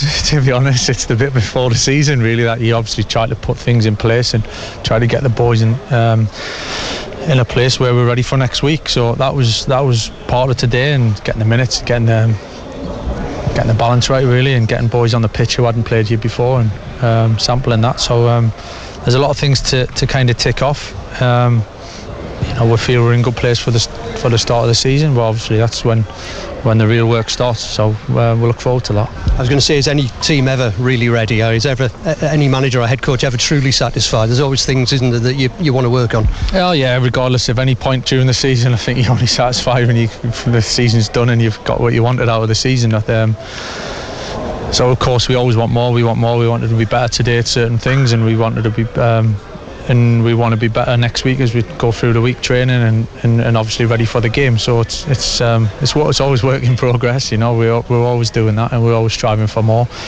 But as it stands at the moment, the pre-season we've had, the fitness of the boys, the new boys integrating into the team, into the squad, I'm happy where we're at. You've been there as a player. What sort of an impression can you make on a manager in a game like today? For example, Sammy Silvera comes on in the second half and looked bright, and showed some flashes of stuff. But does anything really make a difference, or can it make that big a difference to you and your thoughts for Millwall? Every game, every training session, there's something that can be. That's part of being a footballer and in the squad. Try and get in the team. Try and stay in the team. You obviously judge on your performance, what you do. Do you take your chance, play your strengths? That's a constant. That's not just about today. That's all the time. You've seen your side score twice in stoppage time, though, so that's encouraging. Yeah, it was. We kind of decided to start playing in the last 5 minutes, which I was kind of frustrated about, to be honest. But it was a good sign. As I said, the boys finished the game well and with a spark and an energy. So we can definitely take something from that. You talk about work in progress. Clearly, with the transfer window open, that is the same for the squad as well. Do you expect to look a bit different in terms of additions before Millwall?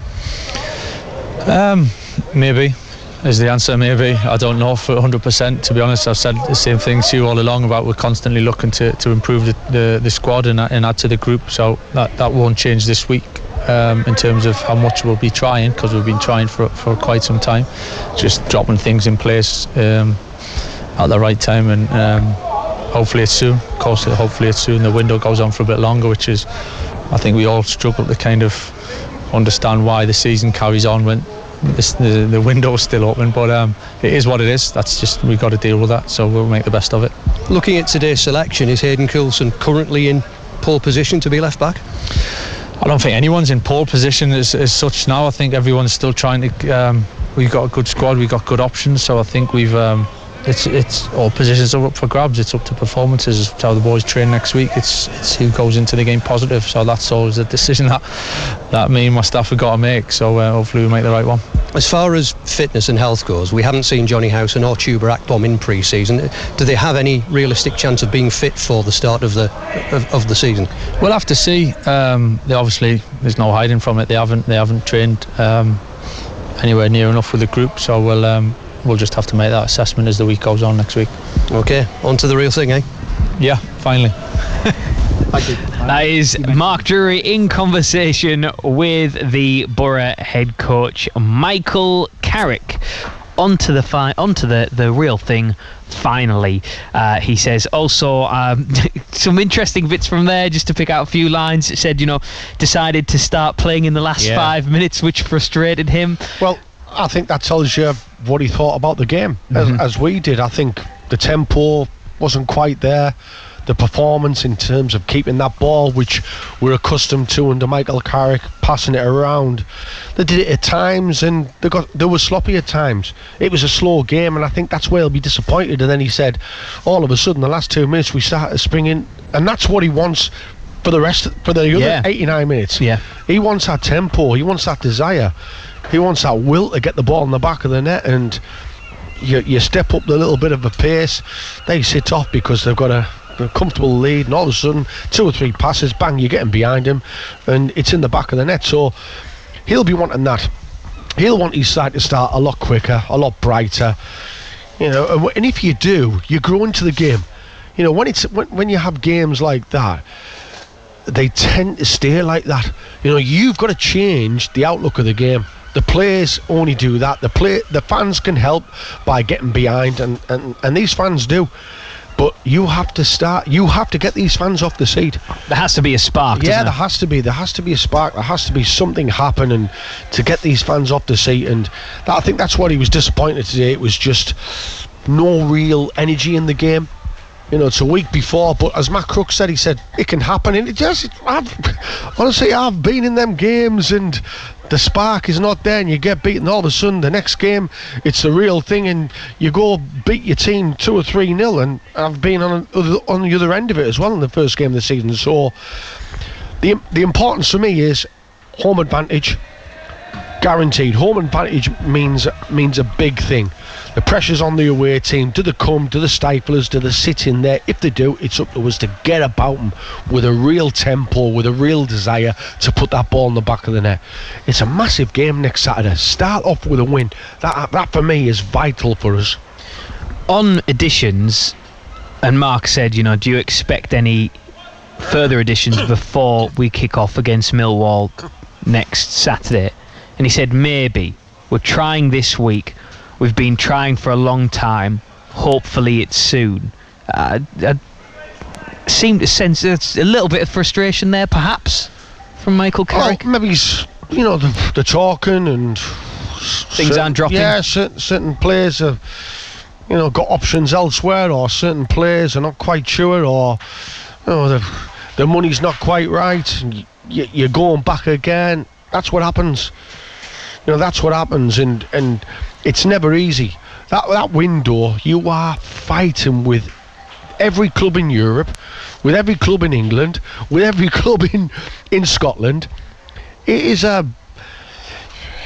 scramble to try and get the best quality. The best quality in the Premier League last season we improved our side no end at Christmas. We went and got a player that was injured because we knew all about him, and he came here injured, and then all of a sudden he starts and you're thinking, wow, who's he? What a player this kid is.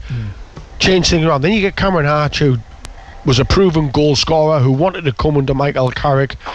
Them signings were fantastic, and you've got to try and replicate that, in this window, but it's not as easy as you think. It is really tough to try and get them players that come in that make a difference.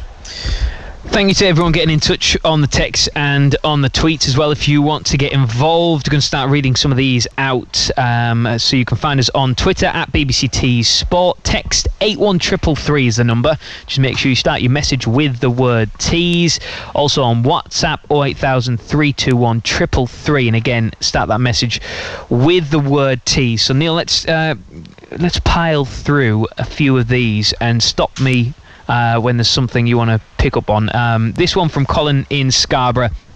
Maddo, pre-season has been mixed, to put a positive spin on it. We desperately need additions of real quality to supplement this squad, or we are in for a long, hard season. We need a quality striker, possibly two, depending on Chuba, an attack-minded left-back, ideally a midfield maestro like Ramsey, and a better defensive central midfielder. Shall we start by just giving a page, as it looks like the kitty is running on empty? We have time, but we are looking like a lower mid-table team at best. Will we bring in the quality that is needed? Gaz in the Borough, a bit worried now by the lack of first-team quality signings. Without Giles, Ramsey, Archer and Chuba, we lack the killer touch in the final pass, the quality in the final third. We need to replace what we lost, and not just with potential. And Paul says, Maddo, spot on, doesn't gloss over the evidence. We need more signings, especially a striker and a left back, as soon as possible. Just some of the thoughts coming through on the text and on the WhatsApp this evening, live from the West Stand at the Riverside. Do you know what, Rob, as a manager, you'll know that. You will know that. He'll know that. As a manager, he'll look at his squad last season and he'll think, wow, I was blessed with quality. Can I get that back? That's what he'll be hoping. Can I get that back? Now, as I said before, them players that were on loan are now looking to play for their clubs at Villa. Yeah. You're looking to start their season, kickstart their season in Premier League. Giles has obviously gone to Luton, but you're looking at other players at the big clubs. The big clubs have got some fantastic players, but so are every other club. There's such a scramble and such a fight to try and get and take a chance sometimes on these players. Well, on that, because Steptoe's been in touch on Twitter, he says a lot seems to be resting on promising youngsters we've brought, providing worth. We look 2 or 3 senior signings light at the moment. Would have liked 1 or 2 more nasty / streetwise players brought into the group too. So absolutely take your point in what you're saying, that sometimes, whether it's financially, whether it's because of the way in which the market is going, you may have to take more gambles than you may necessarily have wanted to. But is there a danger of relying too heavily on those gambles? Yeah, you know what I think Michael Carrick said earlier on in the season? He said, yeah, we've done a little bit of business, we've brought in a little bit of potential, but I want to see a little bit of quality now. I want to see a little bit of senior players come through, know-how players, that have been there, have done it, and you can bring them in. But the brutal fact is, you need players that are going to make that difference. That's the key.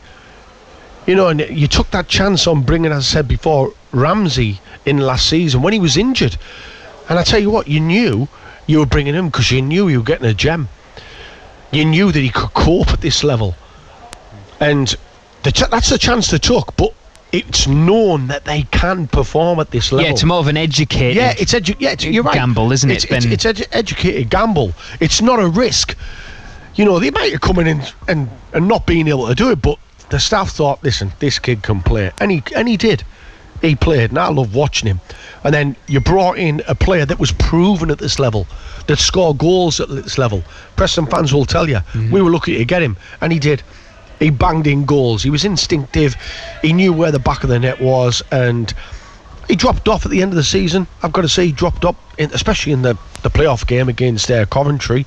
But I'd still have him back at a heartbeat because he was proven at this level, and you've got to try and find that again if you can. But as I said, it's not as easy as that. It's difficult. You've brought Van der Berg in, who most clubs wanted through Europe. You brought Sammy Silvera in on the left-hand side or right-hand side, and I think, I think he's going to be a good signing for us. I think he'll help us in terms of getting at defenders, in terms of causing problems for them. But when you're talking about unlocking that door, creating opportunities, them players are the ones that cost you money, or the ones that are, if you're lucky enough to get them out on loan from big clubs, from decent clubs, from Premier League clubs, because that's where we got them from last season. You know, and them players just in this league are invaluable. Can you get them in the door? Because if you can, you've got an opportunity of possibly creating something this season. But until they do, you look at what we've got now. I certainly think we're short. Maybe 3, 4, 3 if Chuba's not fit. You know, you've got Chuba and Johnny, and I still think them two will make a huge difference. Chuba will make a massive difference if he decides to stay and gets fit. And get fit in the sound. I think he'll make a massive difference. But it's them players that you haven't got in that you also need as well. Thank you to Martin, who's making us all jealous on Twitter by saying, I'm sat by the pool in Mexico listening. Lovely. That sounds very nice. Not great, to be honest, lads. I'm really disappointed with our recruitment so far. I'm concerned about our first few games, as they are tough ones. We cannot afford another slow start. Momentum is so important. See you in a week up the borough, says Martin. Martin, enjoy Mexico. It sounds like you are. Me personally, get that first win. Yeah. That is the vital. Yeah. That's vital for me. Get the first win. However you get it, I'm not bothered. Just get that first win. Saturday, home advantage. Put them to the sword. Get 3 points on the board, and then we'll start looking. You start looking now. We're all talking about the squad. We're all talking it's a little bit light. And the manager as well. We're always looking to improve the squad. And it is massively important and I think we all know the types of positions. Me personally, we need a centre forward. Morgan Rogers for me, I think it'd be excellent on the left hand side. He's a winger anyway, but technically he's a unit. He's a big presence, lad, isn't he? Yeah. but he looks after the ball. I can see him creating things, being effective, coming in as Riley McGree does. And, you know, the manager might think that as well, but at this moment, we ain't got that forward, and he has to do a job for us, and he's doing the best he can. But I see him in a different position. I see him on that left-hand side or right-hand side, drifting in and being that Ramsey that we had last season and causing problems. But do you know what? I'm just I may have drifted off a little bit as you were talking, Neil. Not because it was anything you were saying, but because as I look down to the tunnel below us at the bottom of the west stand, I can see 1, 2, 3, 4 Auxerre players sat on the digital advertising boards, and all 4 of them scranning pizza. Was that in your diet as a professional footballer? Yeah. I think most. You know, when you've had a game and that, I think pizzas. Yeah, I think most clubs are into the pizza stuff now, just after games and that. Well, if they're not careful, I'll be into the pizza soon. Yeah. I mean, yes. I don't mind a pizza. Yeah, I don't mind a pizza. That's where we're at. Thank you to FPL Duke. Less pizza chat, more football chat, shall we, for now? He says Ovs need a left back and a centre forward. Probs target the loan market once Premier League teams finalise their squad. No panic, we have until the end of August.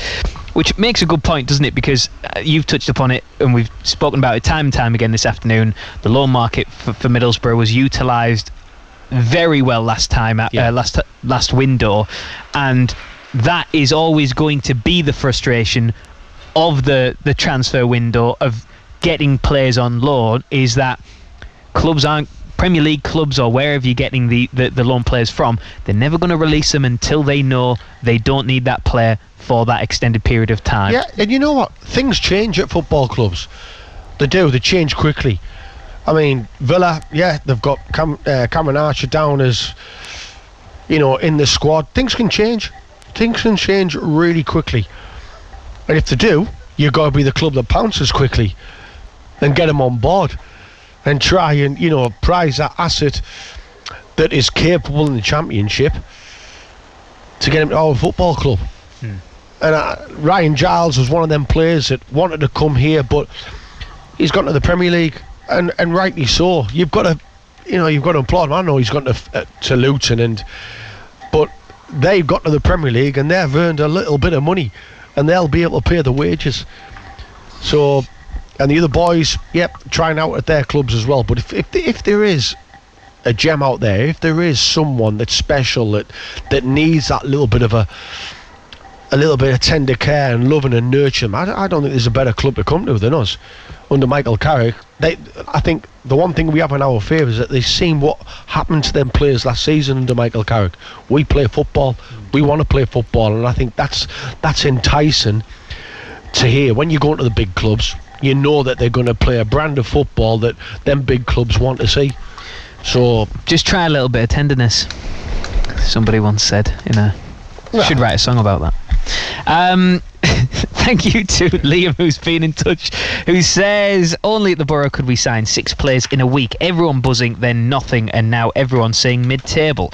We do need minimum 3 first-teamers through the door. Makes you wonder why it's not been done sooner. Other teams have got stuff done early. That one from Liam on Twitter. Other teams will do it, they'll be saying exactly the same as us. Other teams will be thinking, they'll watch them pre-season, and they might have had good pre-seasons, but other teams will be looking and think, we need to strengthen there, we need to strengthen here. Everyone does it. Can we get someone through the door? We need a centre forward. 100%. I think we need a centre forward. That is the one position. If we could strengthen right now, it would be a centre forward that is capable at this level. Yeah. Thank you to Guy Bailey on Twitter. He says, let's see what shape we're in by the end of August when the cavalry arrives. If it arrives, he says. If you want to get involved, at BBCT Sport is where you'll find us. We're also on the text 81333. Start the message with the word tease. I got it up here and I wanted to run through it. Middlesbrough's incomings so far this summer.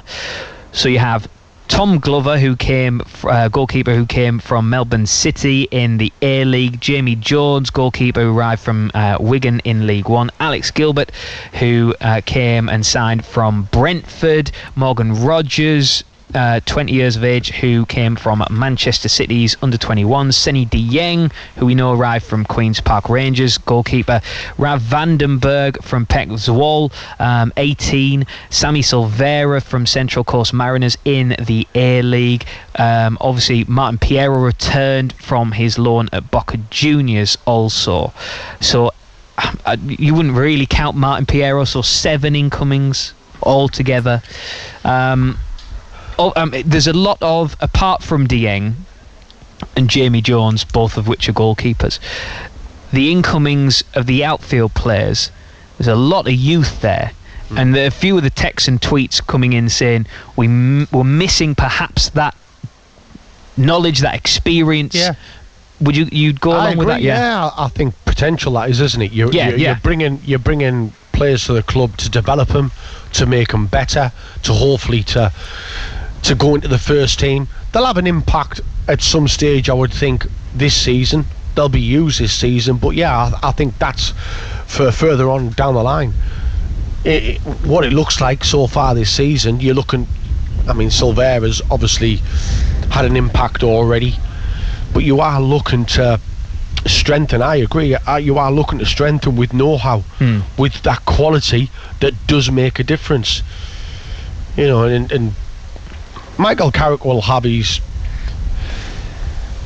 know people, he'll know people at Man U. He'll have a relationship with lots of people in the business and looking at, listen, we'll take one of your players, we'll take so-and-so from the 21s at Man U. He's ready, he's good enough to play at this level. I'm certain them conversations have already been had. I'm certain them conversations with top clubs will already been had with the 21s. You have to explore that avenue.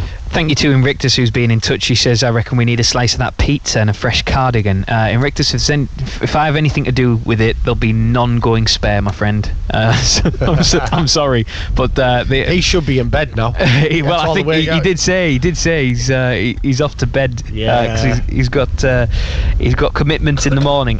Craig says Kiefer Moore would be one we should go for, but I want a guy with absolute pace, and also Adama Traore would be nice too, who's just happens to be a free agent. And I remember interviewing Adama Traore when he was here at Borough under Tony Pulis, and after he left, I remember him saying, I will be back in a great Terminator fashion. I don't think you could afford him, to be honest with you. I'd have him back in a heartbeat, because pace in this league just frightens players, and he has got better. Yes, he's fell at Wolves. His final ball was a lot better. At Wolves, wasn't he's fell to the side a little bit, but I tell you what, he'd terrorise defenders with his pace, and you'd utilise him, you'd use him. So 100%, I'd have him back if you could get him. Joshua says we need a left back to replace Giles. In my opinion, Coulson isn't good enough for Championship level. I have my full trust in Carrick and know that he will do something special. So keep your thoughts coming in. Text 81333. Start the message with the word tease at BBC T Sport on Twitter as well, or you can give us a call on 08000 85 95 95. Right, if you missed it, then earlier Mark quite swiftly spoke to Matt Crooks after it ended Middlesbrough 2, Auxerre 2. Matt, how glad are you that that's out the way now and it's all about the Championship? Very. I'm looking forward to the game next Saturday now. This one's finished. Pre-season's almost finished. Full week of training now, leading up to the first proper game. So when the good stuff starts. Yeah, well, the good stuff indeed. How is it just, for a professional, is it just about, you've just got to do this, you've just got to get through it? Because the intensity can never really be replicated, can it, for the real thing? Yeah, of course it's never the same, but you still want to put in performance for yourself and obviously as a team to replicate what you can do leading up to the start of the season. So I think there's definitely things that we've shown today that we can do a lot better. But like I say, it's all about next Saturday. Next Saturday being Millwall, of course. It's the other thing that going into a season that makes it hard for, I mean, the Championship's hard to predict anyway, isn't it? But what makes it also hard to predict is that squads inevitably change, don't they, with players coming and players going. But as it stands, how do you see this Borough squad and your chances for the season?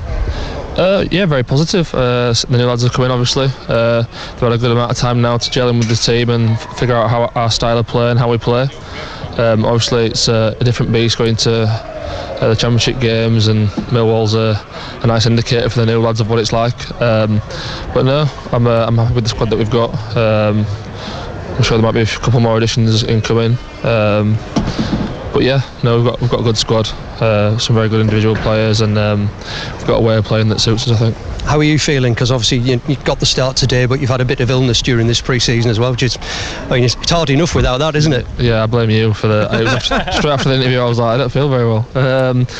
Obviously I feel fit enough, I feel okay. Little illness, but nothing to worry about, and yeah, I'm raring to go.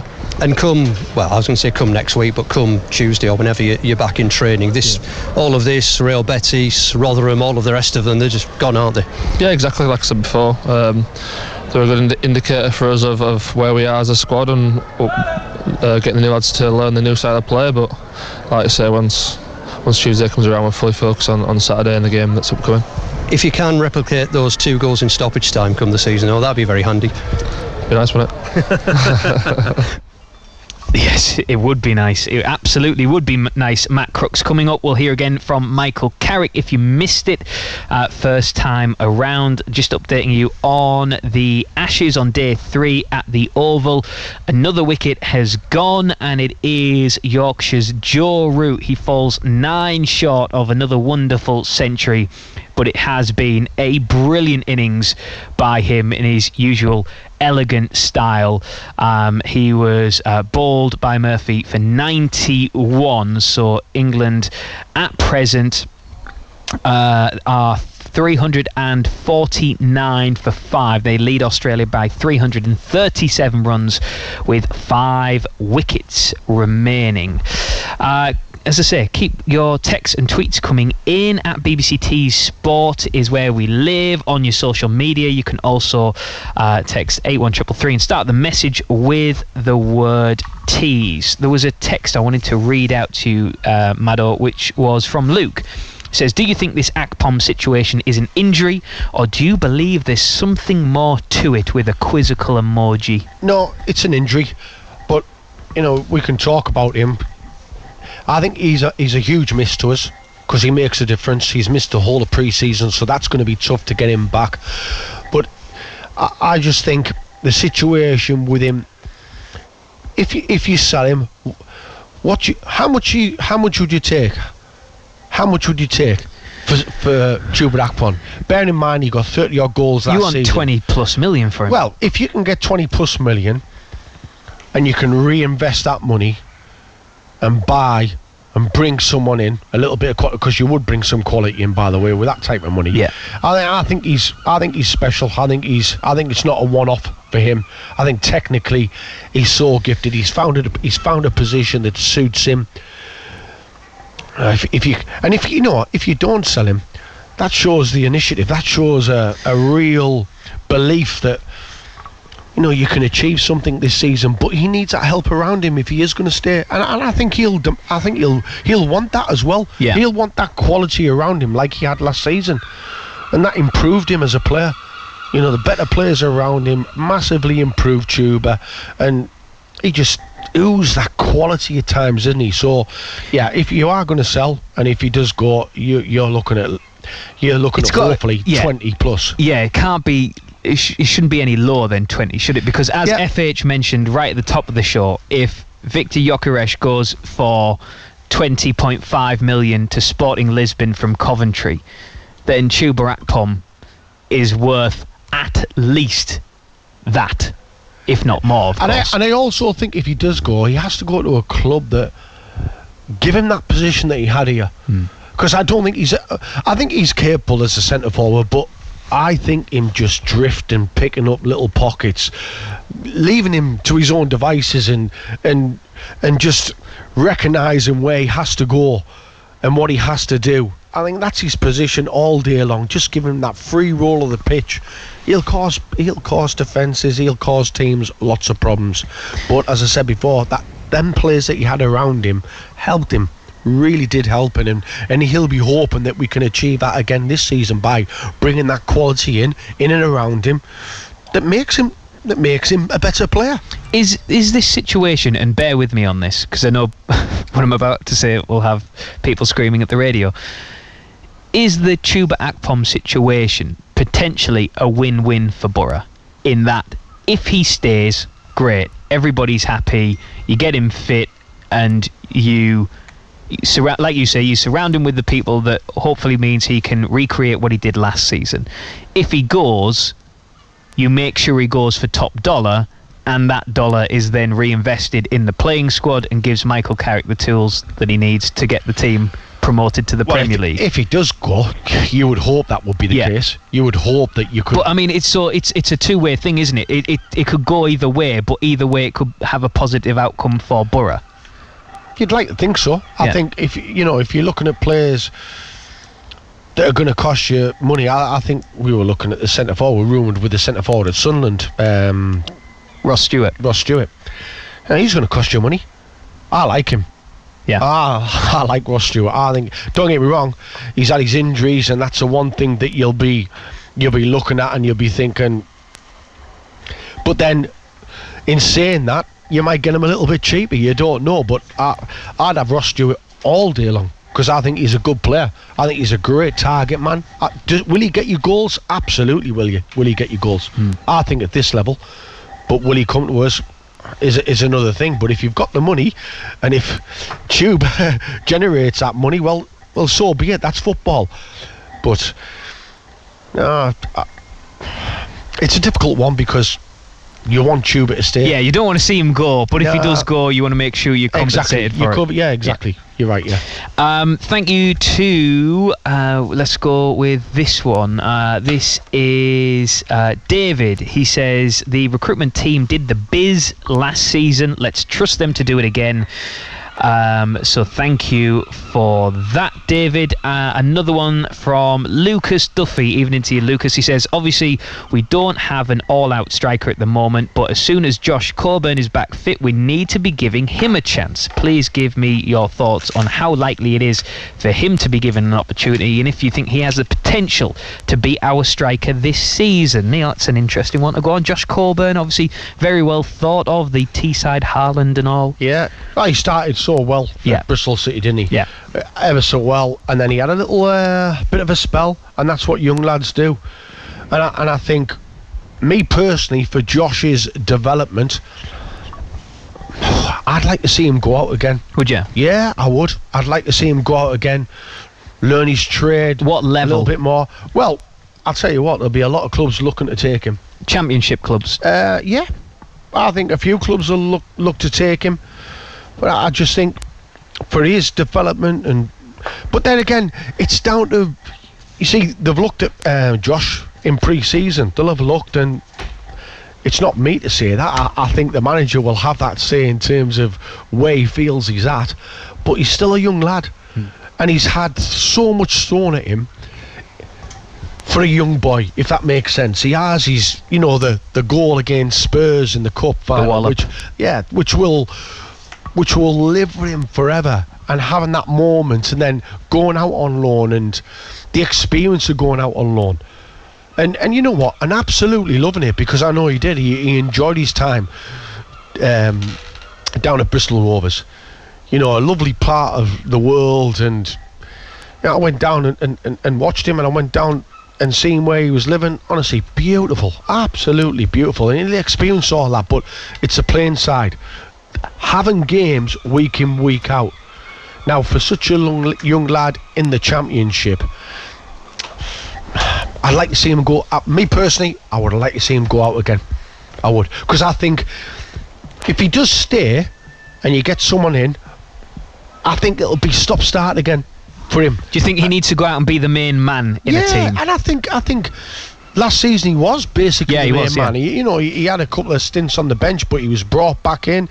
Bristol Rovers would take him at a heartbeat again, guaranteed, and that was at League One level. And I think he's absolutely capable at League One level. But I think coming here, is he going to start week in, week out? I don't know. Unless you get a unless it depends who comes in. Yeah. I don't think you will, and I think that's when you're possibly stopping his progression. Get out, get another 40 games under your belt, and let's see where you lie next season. Maybe still a young lad, and you can learn so much going out. Look at Hayden Hackney, he had 2 loans. He's gone out. Look at him coming back. And he's is he slightly older than Josh? I think he's slightly older than Josh, so there's no reason why he can't replicate what Hayden's done and come back and have them 2 loans and get out there and come back a better player. Thank you to Gary on the WhatsApp 08000 321 333. I'll start the message with tease if you're going to do what Gary has done on the WhatsApp. With regards to what we were saying about Chuba Akpom, is it a win-win for Borough? If he stays, then great, and if he goes, you hopefully get some money that can be reinvested. Gary quite rightly says the worst case scenario is that we sell Chuba Akpom and need the money to stay within financial fair play. Good point, Gary. Well made. Thank you for that. On Twitter, keep your thoughts coming in on there at BBCT Sport. Jacob says, if that pre-season game versus Auxerre was a league game, I think if we were 2-0 down and managed to scrape a 2-2 draw, we'd take that for sure, in my opinion. Try and grind the wins through August, get a few more signings in, and fingers crossed we'll be absolutely fine up the Borough. That's a very level-headed tweet from Jacob there. I'm not quite used to such level-headedness. But the thing is, it wasn't. It was a pre-season game, and Mark said it felt like a pre-season game. Yeah, it did, yeah. So, and the manager come out and said we started in the last minute or so. And that's how he wants his team to start. He wants to start on the front foot, them dictating the games.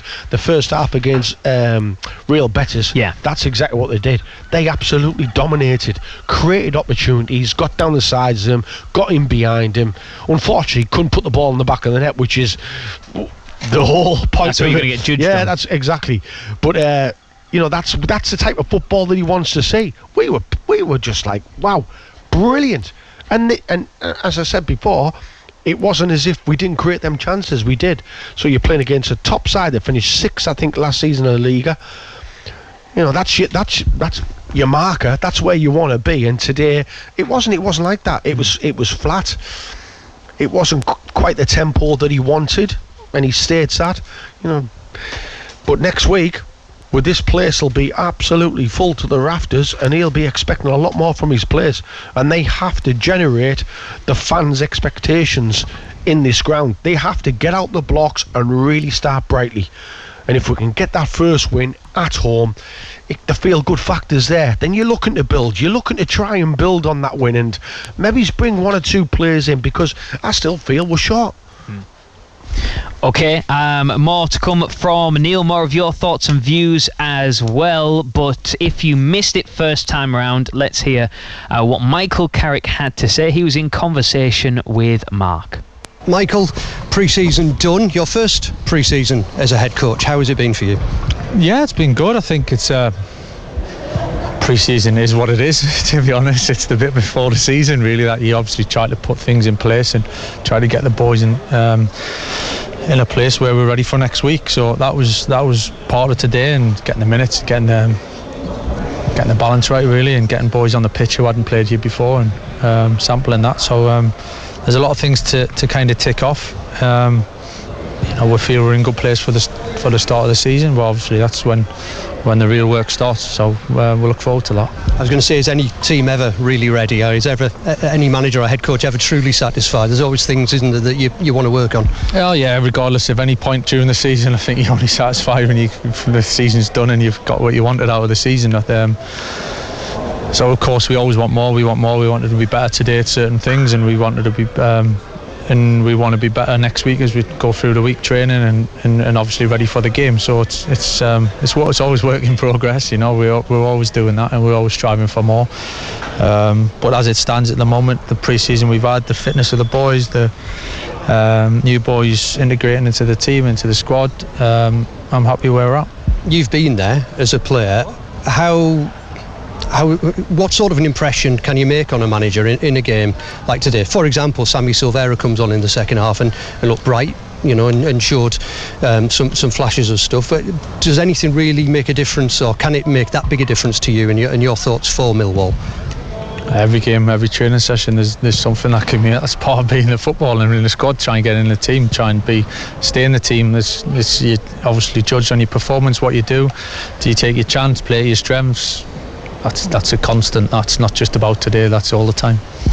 You've seen your side score twice in stoppage time, though, so that's encouraging. Yeah, it was. We kind of decided to start playing in the last 5 minutes, which I was kind of frustrated about, to be honest. But it was a good sign. As I said, the boys finished the game well and with a spark and an energy. So we can definitely take something from that. You talk about work in progress. Clearly, with the transfer window open, that is the same for the squad as well. Do you expect to look a bit different in terms of additions before Millwall? Maybe is the answer. Maybe. I don't know for 100%. To be honest, I've said the same thing to you all along about we're constantly looking to improve the squad and add to the group. So that won't change this week. In terms of how much we'll be trying, because we've been trying for quite some time, just dropping things in place at the right time, and hopefully it's soon. Of course, hopefully it's soon. The window goes on for a bit longer, which is, I think we all struggle to kind of understand why the season carries on when the window's still open, but it is what it is. That's just, we've got to deal with that, so we'll make the best of it. Looking at today's selection, is Hayden Coulson currently in pole position to be left back? I don't think anyone's in pole position as such now. I think everyone's still trying to. We've got a good squad. We've got good options. So I think we've. It's all positions are up for grabs. It's up to performances. It's how the boys train next week. It's who goes into the game positive. So that's always a decision that me and my staff have got to make. So hopefully we make the right one. As far as fitness and health goes, we haven't seen Johnny Howson or Chuba Akpom in pre-season. Do they have any realistic chance of being fit for the start of the season? We'll have to see. They obviously, there's no hiding from it. They haven't trained anywhere near enough with the group. So we'll just have to make that assessment as the week goes on next week. Okay, on to the real thing, eh? Yeah, finally. Michael Carrick, the Middlesbrough head coach, speaking to Mark Drury there after their final pre-season friendly of the summer, ending 2-2 against French side Auxerre. Thank you to David in Thornaby, who says, you're talking about replacing Chuba Akpom. It took us 30 years to replace Bernie Slaven. What makes you think selling Chuba would be any different? David in Thornaby, you're forgetting about the most prolific forward of all on Borough's books, Lee Dong-Gook. Well, no, we're not. We're just saying scenarios. Yes. That's all it is. I mean, if you can keep Chuba, brilliant, absolutely brilliant. And then what you do, you try and build a team around him. You try and get that quality in and around him, bring it in to make him that player he was last season. But if you can't, and he wants to go, you can't force him to stay. If he wants to go, he's got 1 year left on his contract, and you've got to think about the football club. Yeah. The football club comes first before any player, and if he wants to go, then you have to sell him and you have to make that money. Otherwise, you're going to get absolutely jack. Yeah. When he does go. So, that's the scenario that you're in with Chuba. Does he stay? Brilliant. Does he sign a new contract? Brilliant. You protect yourself, and then you try and build around him. Does he not stay? You sell him, you get the big money for him if you can, and you reinvest. And that is the brutal fact with it. And for those of you wondering, Lee Dong-Gook scored 2 goals for Middlesbrough. So right. Just put that one to bed. Thank you for everybody coming through with your tweets. Jensen Duffy says, now then lads, left back needed as Coulson's not up to par. McGree and Silvera looked sharp. Surely Josh Coburn has got to be given a run in the team after a successful loan spell. Only real number 9 on the books, and when played he's always shown what he can do. He's injured at the moment. Yeah. He'll be back next week, I would think. Yes. This one says, I wouldn't have Kiefer Moore, but I would take Adama back, please. Yes. And this one, let me find it. It says, I really like Silvera. This is Mr. Brackett on Twitter. He says, I really like Silvera. People forget we have championship veterans in Howson, Lenihan, Crooks, Fry, etc. It's nice to have some young players who can develop, get first team minutes, and Rodgers and Silvera look to be exactly that. Still need a striker and some fullbacks though. So Mr. Brackett on Twitter there saying there is actually quite a nice balance between the experience and the young lads. Yeah, I like Silvera. I think it looks tidy, doesn't it? Yeah, a good addition. I wasn't too sure about Rodgers at first, I'll be honest with you, but I can see him just playing on that left-hand side. I can see him drifting in and just being clever with the ball. He's a good size.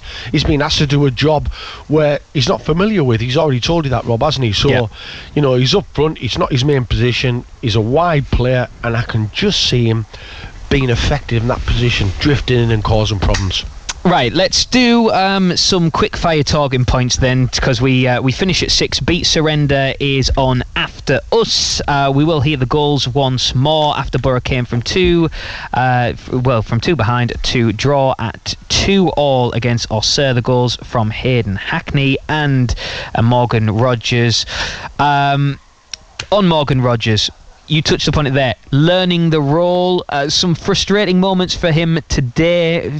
Few missed chances, but in the end got his goal. Yeah, and it will be, I think, when you're not accustomed to that position and you're asked to play, it is unfamiliar with you, so you're going to pick up positions where you're looking and you're thinking, well, hang on, you've got to do better there. But I think out wide, I can just see him being I thought about Ramsey last season, the way he played, and I can just see that sort of play coming from him, because technically he's good. He sees a pass. He's a big lad. He's strong. Good with his feet. Yeah, good with his feet. So I can just see him playing a deeper role and just coming into the play, So, yeah, for me, another centre forward is needed, so he can possibly play in the position that he wants to play in. Yeah, and good that he had the mentality to keep getting in there despite missing a few frustrating chances. The penalty, there was no doubts about that, was there? It was a straight Stonewall penalty. No Hayden doubt. Hackney sliding in. Seny Dieng, this sweeper keeper, and we saw this a few times, obviously very different in a way to Zach Stefan last season, but at times he was almost in the centre circle this afternoon. But that is what we're going to see next season when it all kicks off next Saturday against Millwall, is Seny Dieng pushing up the field, but also some big saves from him as well. Yeah, listen, I think he's very capable, very good with his feet. He's an outfielder. You can see he can play football. He's that sweeper. He gets up behind. I thought his positioning today was really good. Had no chance with the goals. Yeah, the second goal, the first save he made was good save. Initially a very good one, wasn't it? Yeah, so listen, I think keepers now, we've seen it. I'm one of these people one of these players, I'm probably old school, that get me a keeper between the sticks that can put me a Mark Schwarzer in that goal. Mark Schwarzer couldn't kick it, but I tell you what, he kept the ball at the back of the net all day long. And I'm just like that. I think get a keeper that can save. Stop it. But in today's footballing world, it's all about playing with your feet, and I don't mind that either, I've got to admit. But me personally, I'm one of them. Stop the ball going to the back of the net. Come for crosses like Schwartz did. Couldn't kick it for the life of me. But top keeper. And for all we've been talking about incomings and potential outgoings, we said it right after the full-time whistle. Michael Carrick will know exactly what he wants and what he needs, but he'll probably also be very aware of what is realistic for him to get between now and the end of the window. Yeah, absolutely. I think you're looking at your squad, and he doesn't want to be too hard on his squad. I think he says we're always looking to improve, which he does. And he'll know the areas that he needs to improve on. He'll know the areas where we had last season, what we brought in, which improved us as a team, and he'll be saying, I want that again. I want that again. I want them type of players through the door. Can we get them? Where are they? Where can we find them type of players from? How can we get them? And if they're available, let's get them there. Yeah. And that's what he will. He's no different than any other manager. You want the best, but he'll speak about the squad, the business that they've done so far, and I think he'll be quite pleased in the terms of the potential that we've got, bringing through some youngsters, because I know he loves to bring them youngsters through. I know he loves to develop the players, not just the young ones, the older ones as well. You can see the emergence of Tuba last season. Yeah. And even Tuba said, he's brought me on as a manager, putting an arm around me, just giving me advice. He said he's the manager I always wanted. And that tells you all about him. So we've got the manager in place, and he knows the team that he wants to put out on that football pitch. And sometimes he's not going to get that, because he'll go and Monday he'll be saying to the recruitment staff, I need this, I need that, and it's difficult to go and find him, but you've got to work together. I think some managers come in and they've had a divide between the recruitment staff, and it hasn't quite worked, and and you've had them arguments. You'll still have them arguments, but you walk out that door together. And I think the relationships between them all are fantastic. But he'll be demanding, get me this, get me that, and that's what we need. Thank you to a view from the Holgate, who says some rumours that Adama Traore might actually be going back to Aston Villa. So there's that one shot down in flames after about 25 minutes. But thank you for your tweet. Appreciate it nonetheless. On to Millwall then. We have about 60 seconds to sum up, but Millwall next. It all starts again, Neil Maddison. Yeah, Matt Crook said it. Different feel next week, and the players have got to generate that performance. They've got to generate that tempo, just to get them started, just to get them going. And 3 points is a must for us. Start the season on a real high if we can. Okay, next time you hear us at the back of this stand, it will be for real. Middlesbrough against Millwall. Full match commentary of every Middlesbrough game this season. Go on. I'm going to be local now, and there better be a pint on that. especially after that shout out you gave. Was it exactly. Mary? Yeah, well in Mary. Yeah, get it ready. He's on his way. Yes, full match commentary of every Middlesbrough and Hartlepool United game. Hope you've enjoyed it this afternoon. We've certainly enjoyed bringing you the commentary. Just to sum up, England 319 for 4, and if you missed it, these were the goals. Whatever you do, good night. Proud to follow the borough. BBC Radio Tees Sports. Now McGree, deep in his own half. Rodgers protects the ball well. Borough going backwards, have lost it. Da Costa driving into the area. Challenge goes down as he looks to pull the trigger. And Auxerre have a penalty. Yeah, it is. Whistle blown.